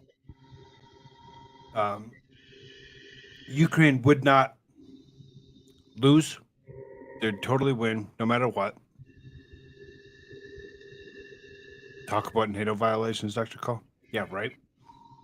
It seems as though he's very confident that Ukraine wouldn't lose, that Russia would, because U.S. military might, aka NATO, would always be there to prevent that from happening. Though Ukraine isn't a NATO country, we're gonna go ahead and we're gonna put them up there as being okay, and they'll probably win.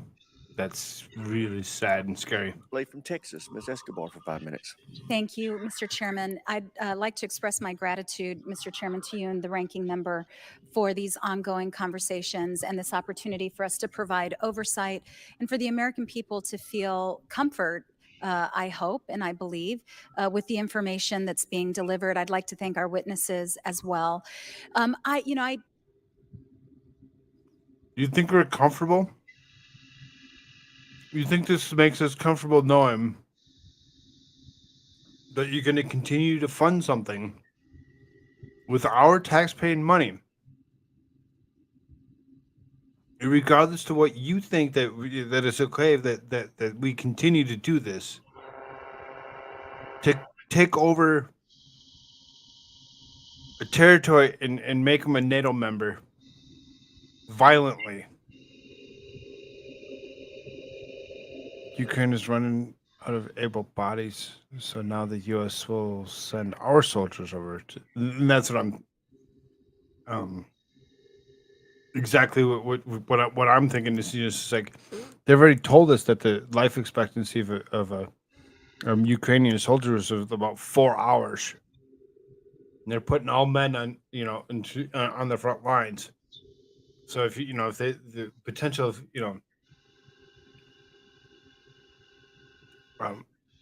being unalived within 4 hours, what in the world would make you think that we're okay with actually being the next front line? Because you got to replace them eventually. Eventually, if they if they don't have anybody left to go up, who do we put up there? Our own military? Would our own military be any better off than what they're actually pushing?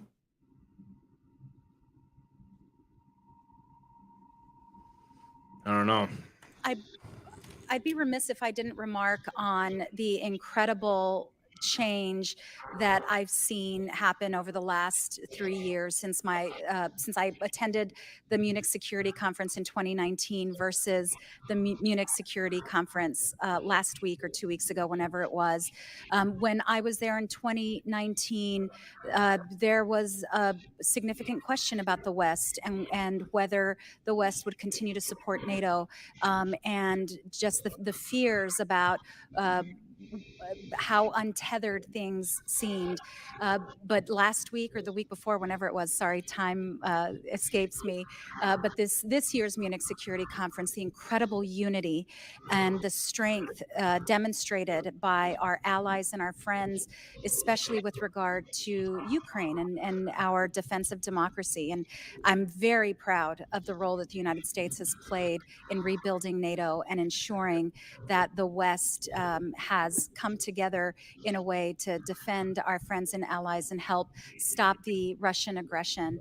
And I'd like to, Dr. Call, just in that vein, because there's been just such a lot of conversation, obviously, about the F-16s and about why the United States and some of our friends are not stepping up as quickly as some would like.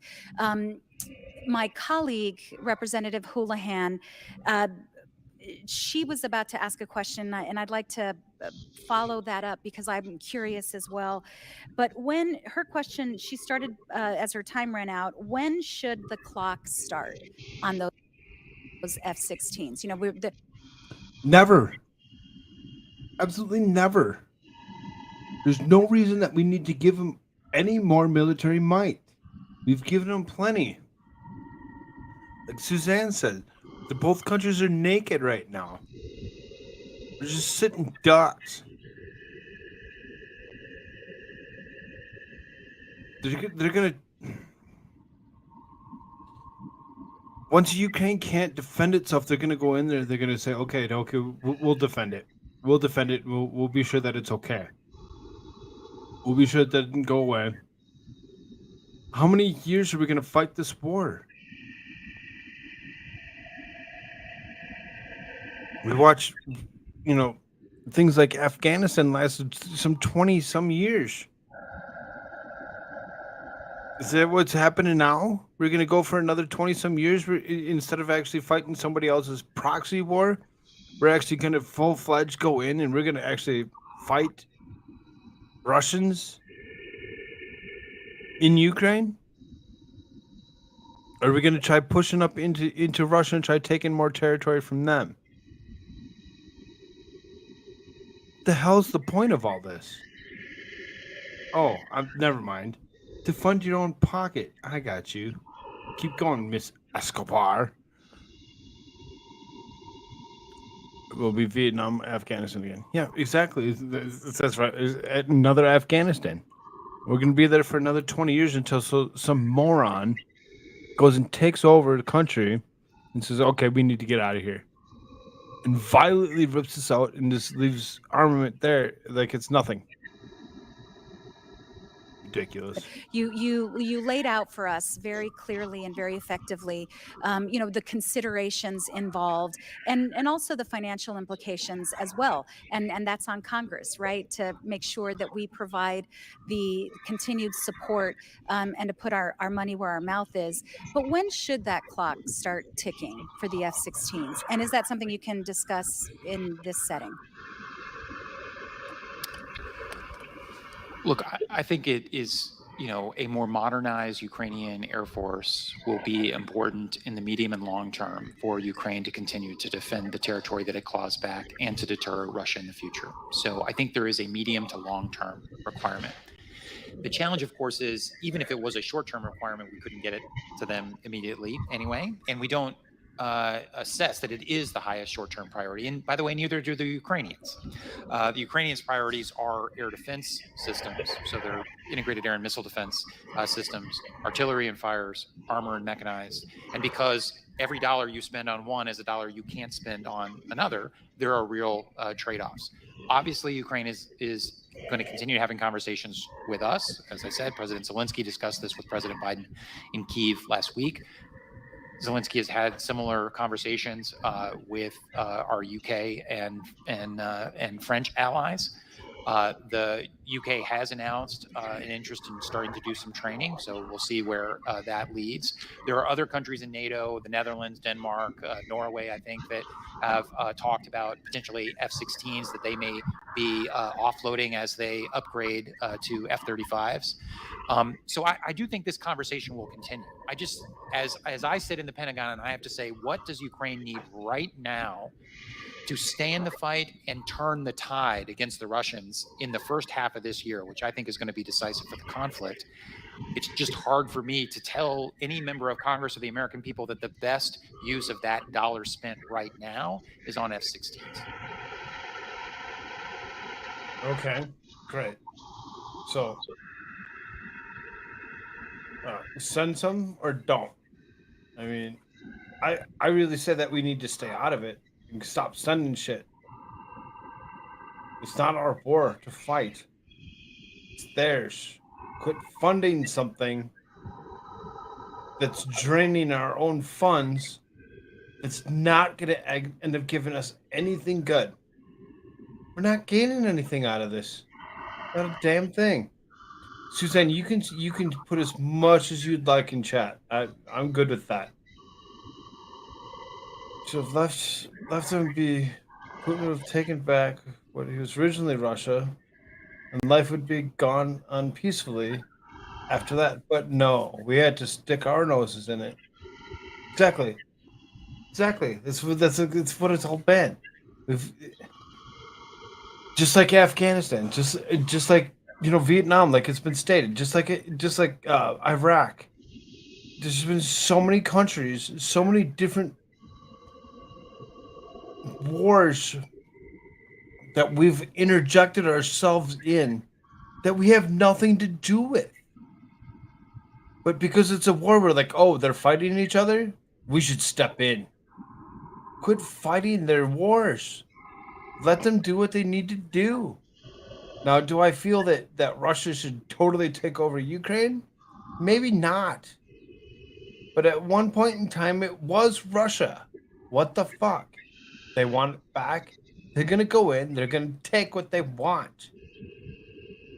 Quit being ignorant to the point and send it our tax dollars to them. It's not doing us any good. I'll tell everybody right now, that poll, the 1 hour has passed. It says it's 56 minutes on the poll, but damn well he's been sleeping for longer than that. I put him in the back room earlier, so he didn't ever go away. He was still with us. He was just sitting in the back room for a while. And usually, if he's sitting in the back room, he'll change his logo so I know to bring him back in. But 1 hour was wrong.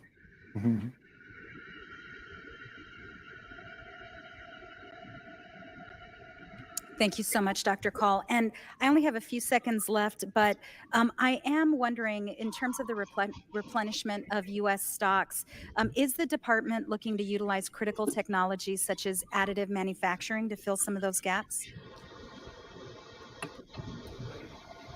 Sorry. I think the short answer is yes, but I think it's probably better for us to arrange a briefing by our acquisitions and sustainment folks to really go through the multi-layered approach that they're taking to this, because they're the real experts on that.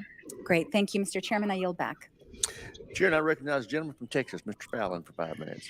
Thank you, Mr. Chair. Our aid packages to Ukraine have included light tactical vehicles like Humvees. I've been a staunch supporter of the Humvee upgrade. When we had to retrofit the Humvees because of the risk of IEDs, of course, that made it top heavy, but we have the ABS and the ESC rollover kits that prevent that. We've lost too many men and women to rollovers, and a lot have been injured as well. So at the beginning of this fiscal year, approximately 40,000 Humvees that are either new or like new were in our fleet, hadn't received the anti-rollover technology. And my question for the witnesses is, when we're sending Humvees to the Ukraine, and where are they coming from? And more to the point, are we sending Humvees that have already been fully upgraded with the anti-rollover technology? Or are we sending Humvees that are slated to get this upgrade? Or are they coming from the demilitarized vehicle stockpile? I might ask General Sims if I don't actually know the answer to that question, but DA may, or we may have to take it to come back to you.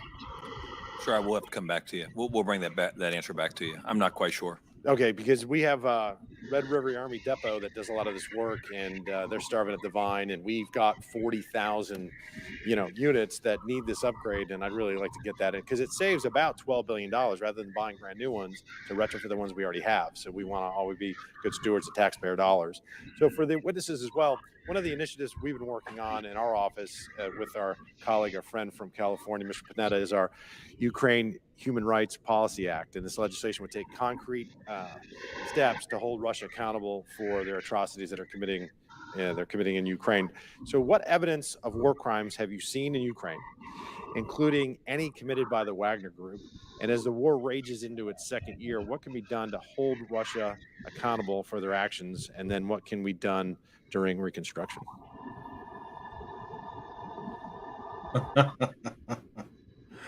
We interject ourselves into everything. Take your home and shove it in your feet. Good, shut up.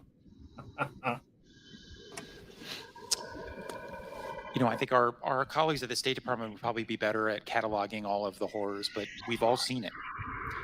There's been a systematic targeting of civilians in Ukraine, clearly a callous disregard for civilian welfare. But this winter, the targeting of critical infrastructure, literally intending to starve and freeze tens of millions of people for no military purpose other than to try to compel the Ukrainians to give up. But certainly in violation of the laws of armed conflict. We've seen Russian troops engage in terrible atrocities, killing civilians, killing detained forces. And of course, we've also seen the deportation of Ukrainian children back to Russia, which is among the most heinous of war crimes. Doctor, how many are we talking? How many kids do you think were really seriously taken and sent to Russia? I don't believe that. I don't believe that whatsoever. Men were put up on the front line, women and children were sent out. For them to be taken and brought into Russia for any reason whatsoever means that they had to have proven that they were actually able to be. I just don't see it. I really don't. All the cases have been able to sustain the country. This time we have sent our money and supplies to Ukraine and left our cupboards bare, so to speak. Yes, we have. Thousands, but beyond that, I don't have the numbers in front of me. I would encourage you to get a brief from the State Department. They have cataloged all of that. General, as far as the Wagner Group goes, do you know any more specifics on that? Could you shed some light? Sure, I don't. Again, as Dr. Call said, I think the State Department could answer that better. But as you and the rest of the country have seen, we're certainly concerned with what we see reported in the news. And just and I don't mean to segue, sir, but there was a comment earlier about about Russian atrocities, Russian acts. I think what separates our military, what separates Western military, certainly from the Russians, is our concentration on treating people, the way they should be treated, with dignity, on the laws of armed conflict that Dr. Call mentioned. And I know that we work hard to talk to the Ukrainians about the same things. Is Russia a signature, General? Do you know? Or is it a signature to the Geneva Convention? Sure, that's a great question. Just kind of thought about that. I don't know. So if they are, and even if they weren't, the Geneva Conventions are treated as customary international law, and so binding even on states that don't sign up to them. In general, is it your professional opinion that the Wagner Group is something that you'd be more concerned about because they're not Russian military regulars? So I think the Wagner Group is given. You're right. In all the cases, you've been able to sustain our countries, but this time we have sent our money and supplies to Ukraine and left our cupboards bare, to speak. People forget or simply don't know that tanks and bombs are not made in a day. Oh yeah, obviously not. It's going to take you some time. There's no way that you're going to build a tank in a day. grandma had to work on a bomb making factory during World War II. It's going to come to it's going to come to that again real soon. Someone working for the war effort. In this yeah. And the sad thing is now all of a sudden you have to actually go. You got to think of all of the other things that are happening currently with LGBTQ plus whatever XQYZ, that kind of stuff. And you got girls that say they want to be guys, and guys that say they want to be girls, and they're sitting there swapping things out and they're changing things, and they're gonna actually care to save our country from what's happening. I just don't see it. Grandma had to work in a bomb factory working during the war. That's interesting. Plenty of reason to be concerned. I mean, the fact that they're recruiting members from prisons certainly gives an indication of what kind of character that they're willing to recruit. General, they say they're not doing that anymore. Yes, sir. Should we believe them? Sir, I'm not sure I would trust the words that are coming from the Russian side right now. So you're saying, in effect, that authoritarian regimes should not be taken at their word, regardless of whether it's, say, in Beijing or in Moscow? So I'd agree that we have a system in which I would trust, and they don't have that same. I hope all members of Congress just heard you. Thank you. I yield back. Jim's time. I hope all members of Congress just heard you that all authoritarian countries are worth a damn, and we shouldn't take them for anything that they have to say. Women will be forced to sew and work in bombs and ammunition factories. And,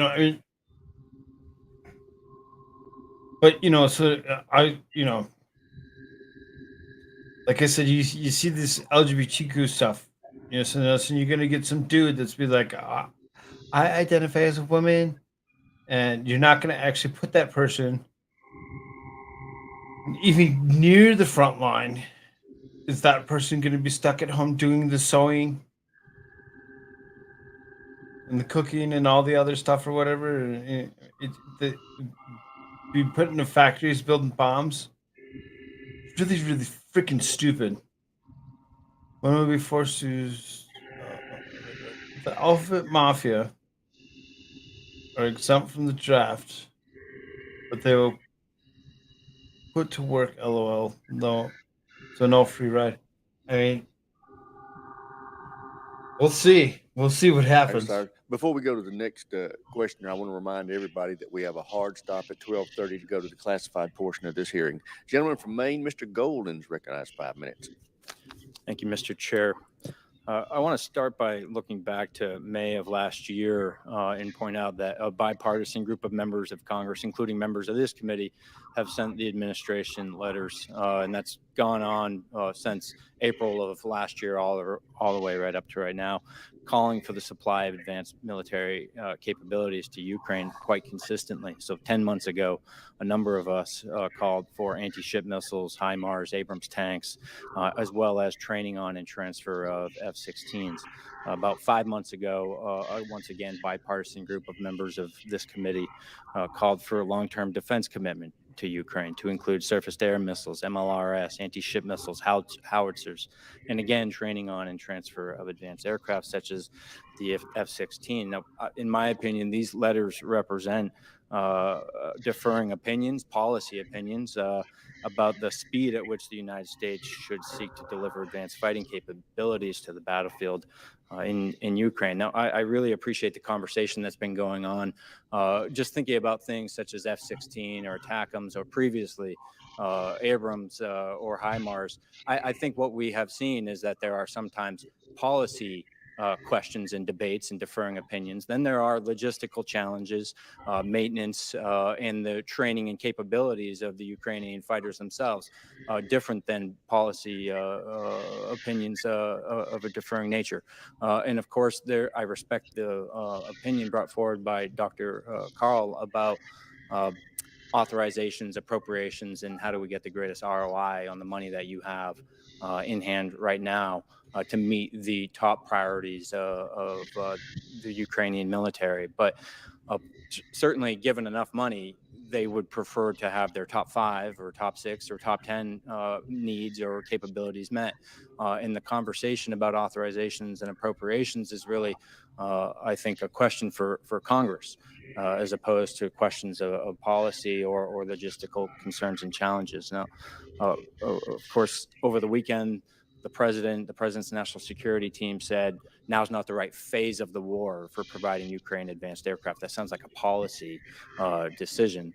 And they have also pointed out that the assessment of military commanders advising the president is that we need to focus on tanks, armored personnel carriers, and infantry fighting vehicles and such. I don't think anyone disagrees with that, sir. And you've articulated really that this is about how much money do we have now, what's the greatest need that they have. But Ukraine has articulated a desire to advance their long-range fighting capabilities in the form of ATACMS and F-16s. So just about over a week ago, the Supreme Allied Commander of Europe, U.S. European Command, briefed members of Congress, Senate and House reportedly, and said that he believed we should send aircraft, drones, ATACMS to enhance the deep fight capabilities of the Ukrainian military. Setting aside all the concerns about logistics or maintenance or the readiness of the Ukrainian military, General Sims, would you agree with his assessment that this would help Ukraine to win the war ultimately? Sir, I have no doubt that the continued provision of advanced conventional weapons would help Ukraine on the battlefield. No doubt. And I certainly have been extraordinarily impressed, as most have, with General Cavoli's work in Europe.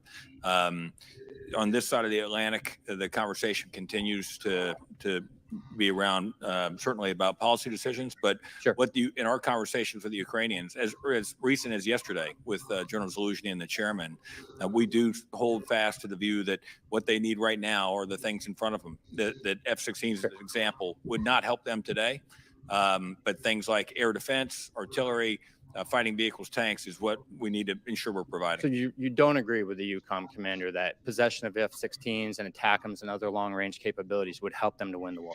No, sir. I think that advanced conventional weapons would help anybody win a war. Absolutely. Yes, Is there a policy objection to giving them longer-range fires at this time? So I think both the F-16s and the ATACMS issues, I think, are slightly different animals. But in general, is there a policy objection? No, because the F-16s issue is less about a long-range capability. I think there's a general recognition that it will make sense for them over time to transition to fourth-generation aircraft. It's more about the trade-offs. The ATACMS Just a few more seconds, but just with that, I would just point out, why not expand this conversation beyond the near term and the limits of the dollars that you have in your possession now and come to Congress with a plan that includes near term, medium term, and long term, given that whether they win the war now or it drags on for several more years, the Russian threat will still remain. So I just think we got to expand the conversation. Happy to brief you on that. And frankly, if you come to the classified session, we can also provide some more details on, because we have done some analysis on kind of the future Ukrainian force and what that might look like. Thank you. Gentleman's time's expired. Chair, and I recognize the gentlelady from South Carolina, Ms. Mace, for 5 minutes. Thank you, Mr. Chairman and Ranking Member Smith, for hosting this very important hearing. I want to thank the gentlemen who are here today, as well to take all of our very important questions. We're here to address a critical matter of national security and foreign policy in regards to Ukraine, the need for oversight of assets, weapons, munitions, and other aid, lethal aid being provided to Ukraine.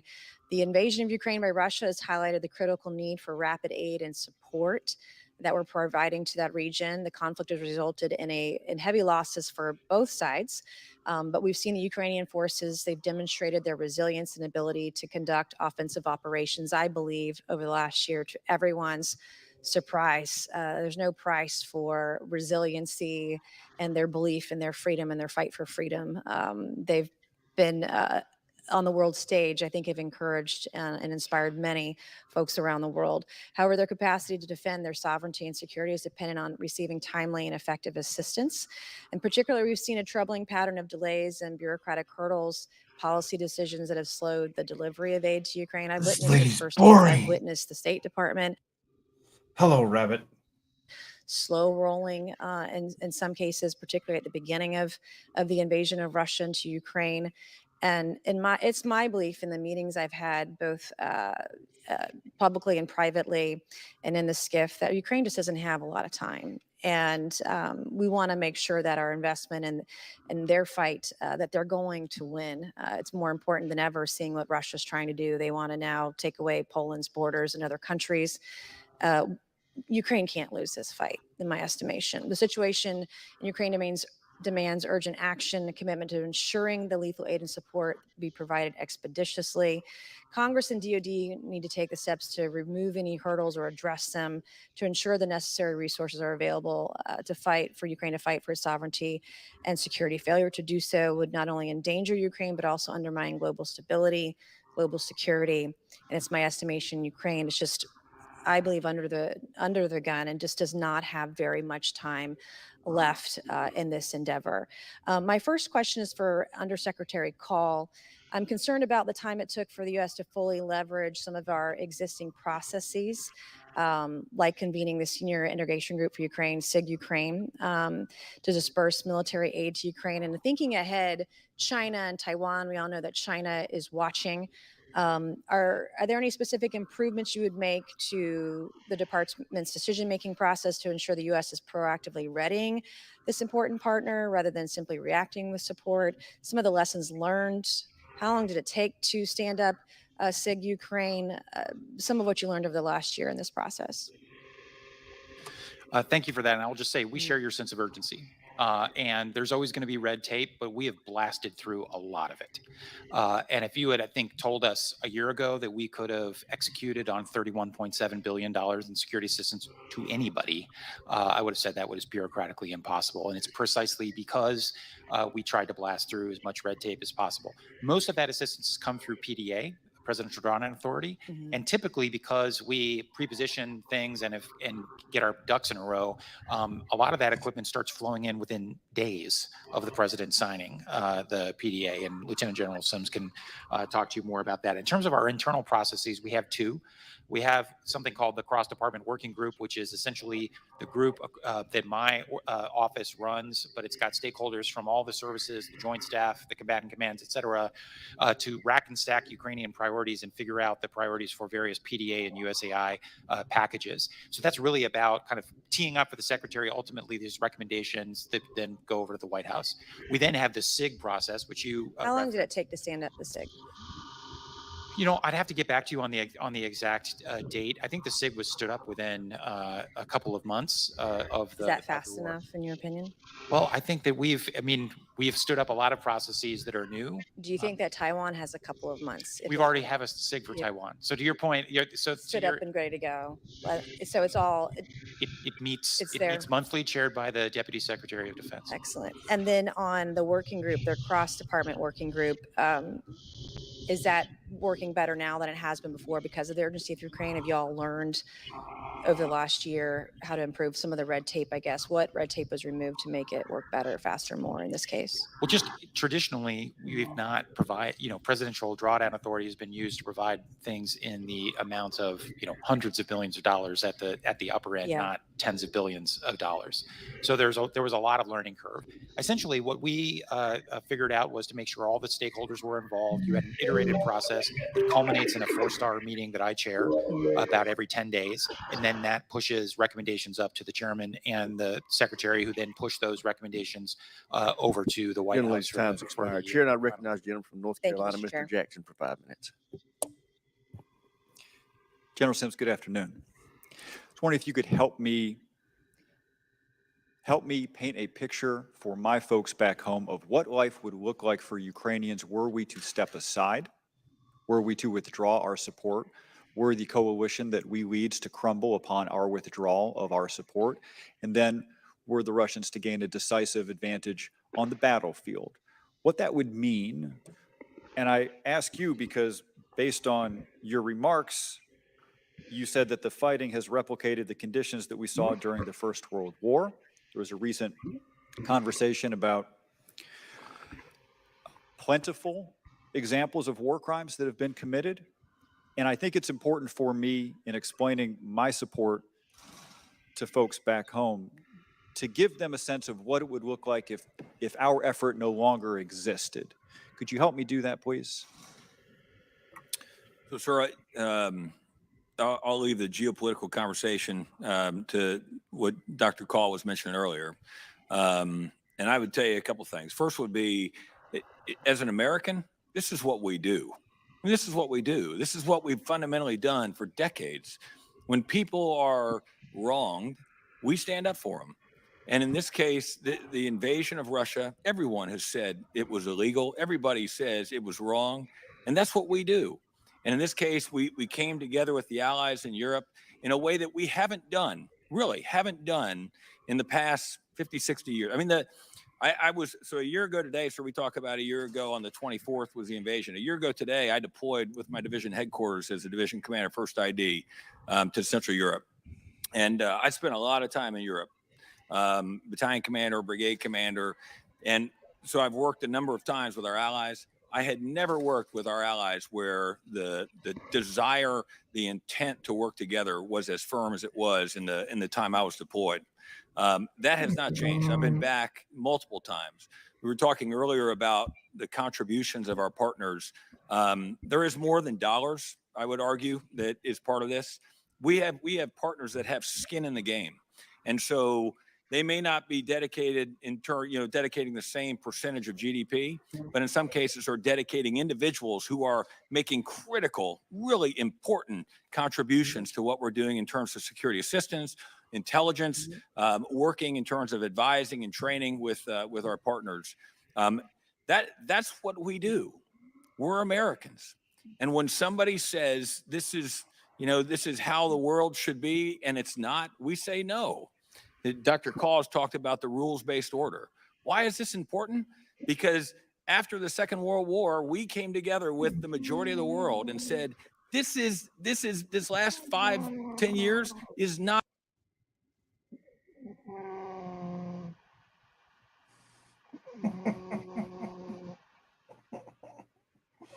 The intro copyright claim, anyone?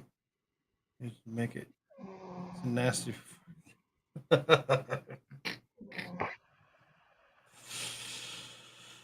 Oh, Toy Box, that was so good. I loved it. Not how we wish to live in the world. And we established the geopolitics that exist today. And we need to tell people we need to do something when people go in the wrong direction. Why is it important to Americans? Because we believe in this group in here, sir, in this oversight process. I know politics. I'm an Army guy, no politics. American politics field of study at the Academy. And I would tell you, watching the oversight here, watching what has occurred in D.C., all the way to the young man or woman in Poland who's transitioning that equipment forward to a Ukrainian who plans to use it, that's what we exist for. That's why it matters, sir. Now, that last piece I'd like you to expand on. Could you help us visualize what it looks like when we make the decision to send them light tactical vehicles all the way to that material being fielded? Give us a sense of what that process looks like, how quickly it's now moving. Well, sure. And as Dr. Call was talking with Representative Mace earlier, we're learning all sorts of lessons. I mean, listen, where we were a year ago today and where we are now, it's a light years difference. It's because we have smart, capable men and women who are working to make the processes more effective and efficient.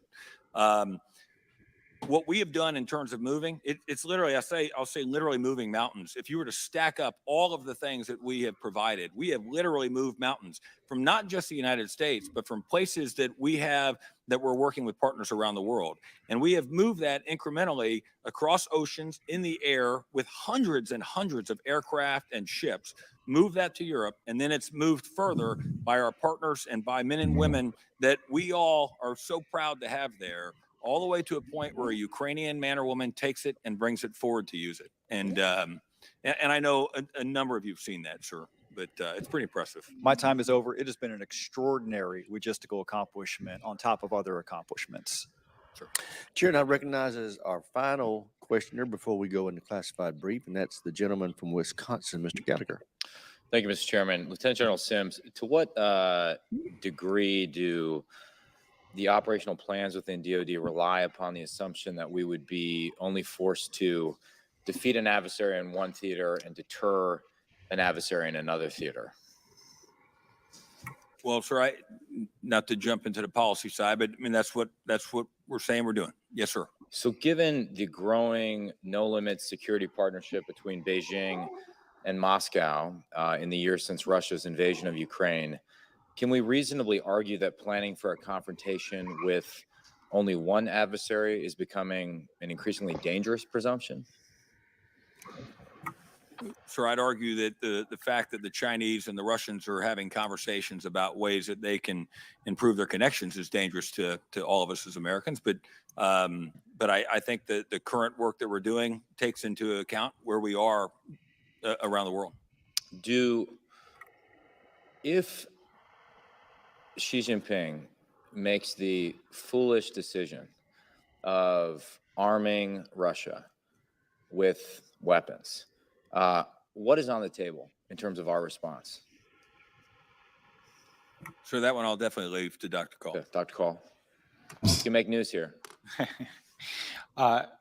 So first of all, I don't think China's leadership wants their intentions and plans to be made public. So one of the things we've made clear to them is if we have information that they're doing this, we'll make it public. And this actually it matters because, as you know, China's on a bit of a charm offensive to get back into the good graces of Europe. That's not going to work, I don't think, period, but certainly not if they're providing large amounts of lethal assistance to Russia. We've also signaled Secretary Blinken with his counterpart at the Munich Security Conference and through other channels that there would be significant costs. I'm happy in the classified session to talk about what some of that might look like, but it would be the similar tools we've used to impose on others that have violated U.S. sanctions. So we are actively trying to deter the CCP from providing lethal assistance to Russia. Yes. And of course, at a broader level, we are actively trying to deter the CCP from invading Taiwan by force, if necessary. Yes. I think this is a perfect example. And I know you've talked, well, I just came back from 4 days in Taiwan, and I was struck by all the national security leaders there talked about this increasing strategic convergence between Russia and China. I'm curious if you see it in the same way. It's sort of my contention that increasingly Putin is Xi's junior partner in a de facto alliance against the West. And I think we initially understood the No Limits partnership to be a piece of paper, and increasingly it's something real. But I'd love to get your comment on how you see these two problem sets as connected. Yeah, I think that's insightful and on the money. I think basically, Russia for a long time has not wanted to be China's junior partner. And I think that held alive the dream in Washington that you could drive a wedge between these two actors. I think the war in Ukraine has essentially ended that proposition as realistic in the foreseeable future because Russia's going to have to turn to China for technology, for economic assistance, to help them reconstitute their military after the war. And they're already turning to them now. But by the way, the same calculus is driving the Russians, to have greater convergence with Iran and North Korea as well. And so I do think because of how attrited the Russian military has been, they have no choice but to, move closer to some of these other actors. Now, you've said recently, I believe, though, that you don't see a PLA invasion of Taiwan as imminent within the next 2 years. Yeah, I think that's right. I just see no indications that Xi Jinping thinks his military is ready or that the PLA thinks they're ready. I think he has put a date on the dartboard for them to be ready. That doesn't mean they've made the decision to do it, and that's 2027. I think in the interim period, I do not see indications that they are likely to make a leap to invade the island of Taiwan. But just so I understand, your assessment is based on the absence of evidence that you don't see an indication that they're getting ready to invade. I guess actually, this would be a really interesting thread of the conversation for us to talk about in the classified setting. Got it. Because it's not just about that. Interesting. Just like did you view 2 years ago? Did you view a Russian invasion of the rest of Ukraine as imminent? As imminent, I did not. But of course, we had indications and warnings first in April and then, of course, in the fall that it was a possibility. And, my assessment is based on the information and intelligence that I have at the moment. If information and intelligence change, then my assessment will be updated. And so you disagree a lot of time with General Minahan's recent assessment that 2025 is the danger zone? I do. Thank you. Gentleman's time's expired. we will start questioning in the classified portion with those members who haven't been recognized for questions in the public portion. So right now we stand in recess for 5 minutes. So here's the thing. That's private session. They're not going to allow us to actually see that. They don't want us to know anything about it. It's all classified, and only they get to know. For whatever godforsaken reason, they don't want us to know. They don't care. They don't want us to know whatsoever.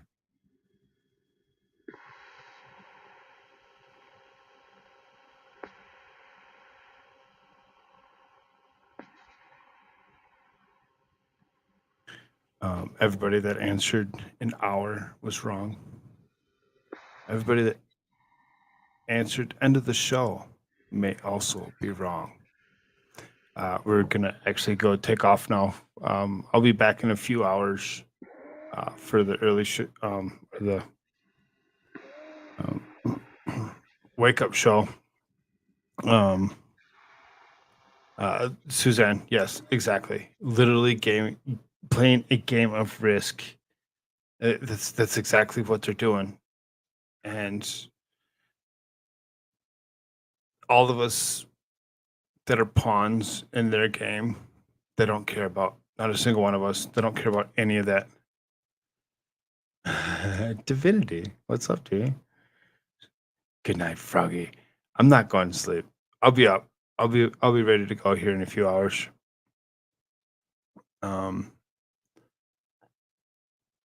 Information and intelligence in the same sentence. Information and intelligence in the same sentence. Not sentence. Wow. Yeah. I mean, the information that they've been giving us is really, kind of interesting to actually think about on outcomes of almost anything that's happening. And for us to think that this game that they're playing here in Ukraine is going to actually change the way everything looks across the board is ridiculous. I think everybody that voted for till the end of the show just actually won the poll, as he muted himself. Thank you all so very much for joining us. We'll see you in a few hours if you're still awake. Myself, T3 for sure. Again, thank you all so very much. I'm going to end this poll. And I believe anybody that actually said end of the show actually won. I do have you redirected, and I believe I have you going to Clumsy. Thank you all so very much. See you in a few hours.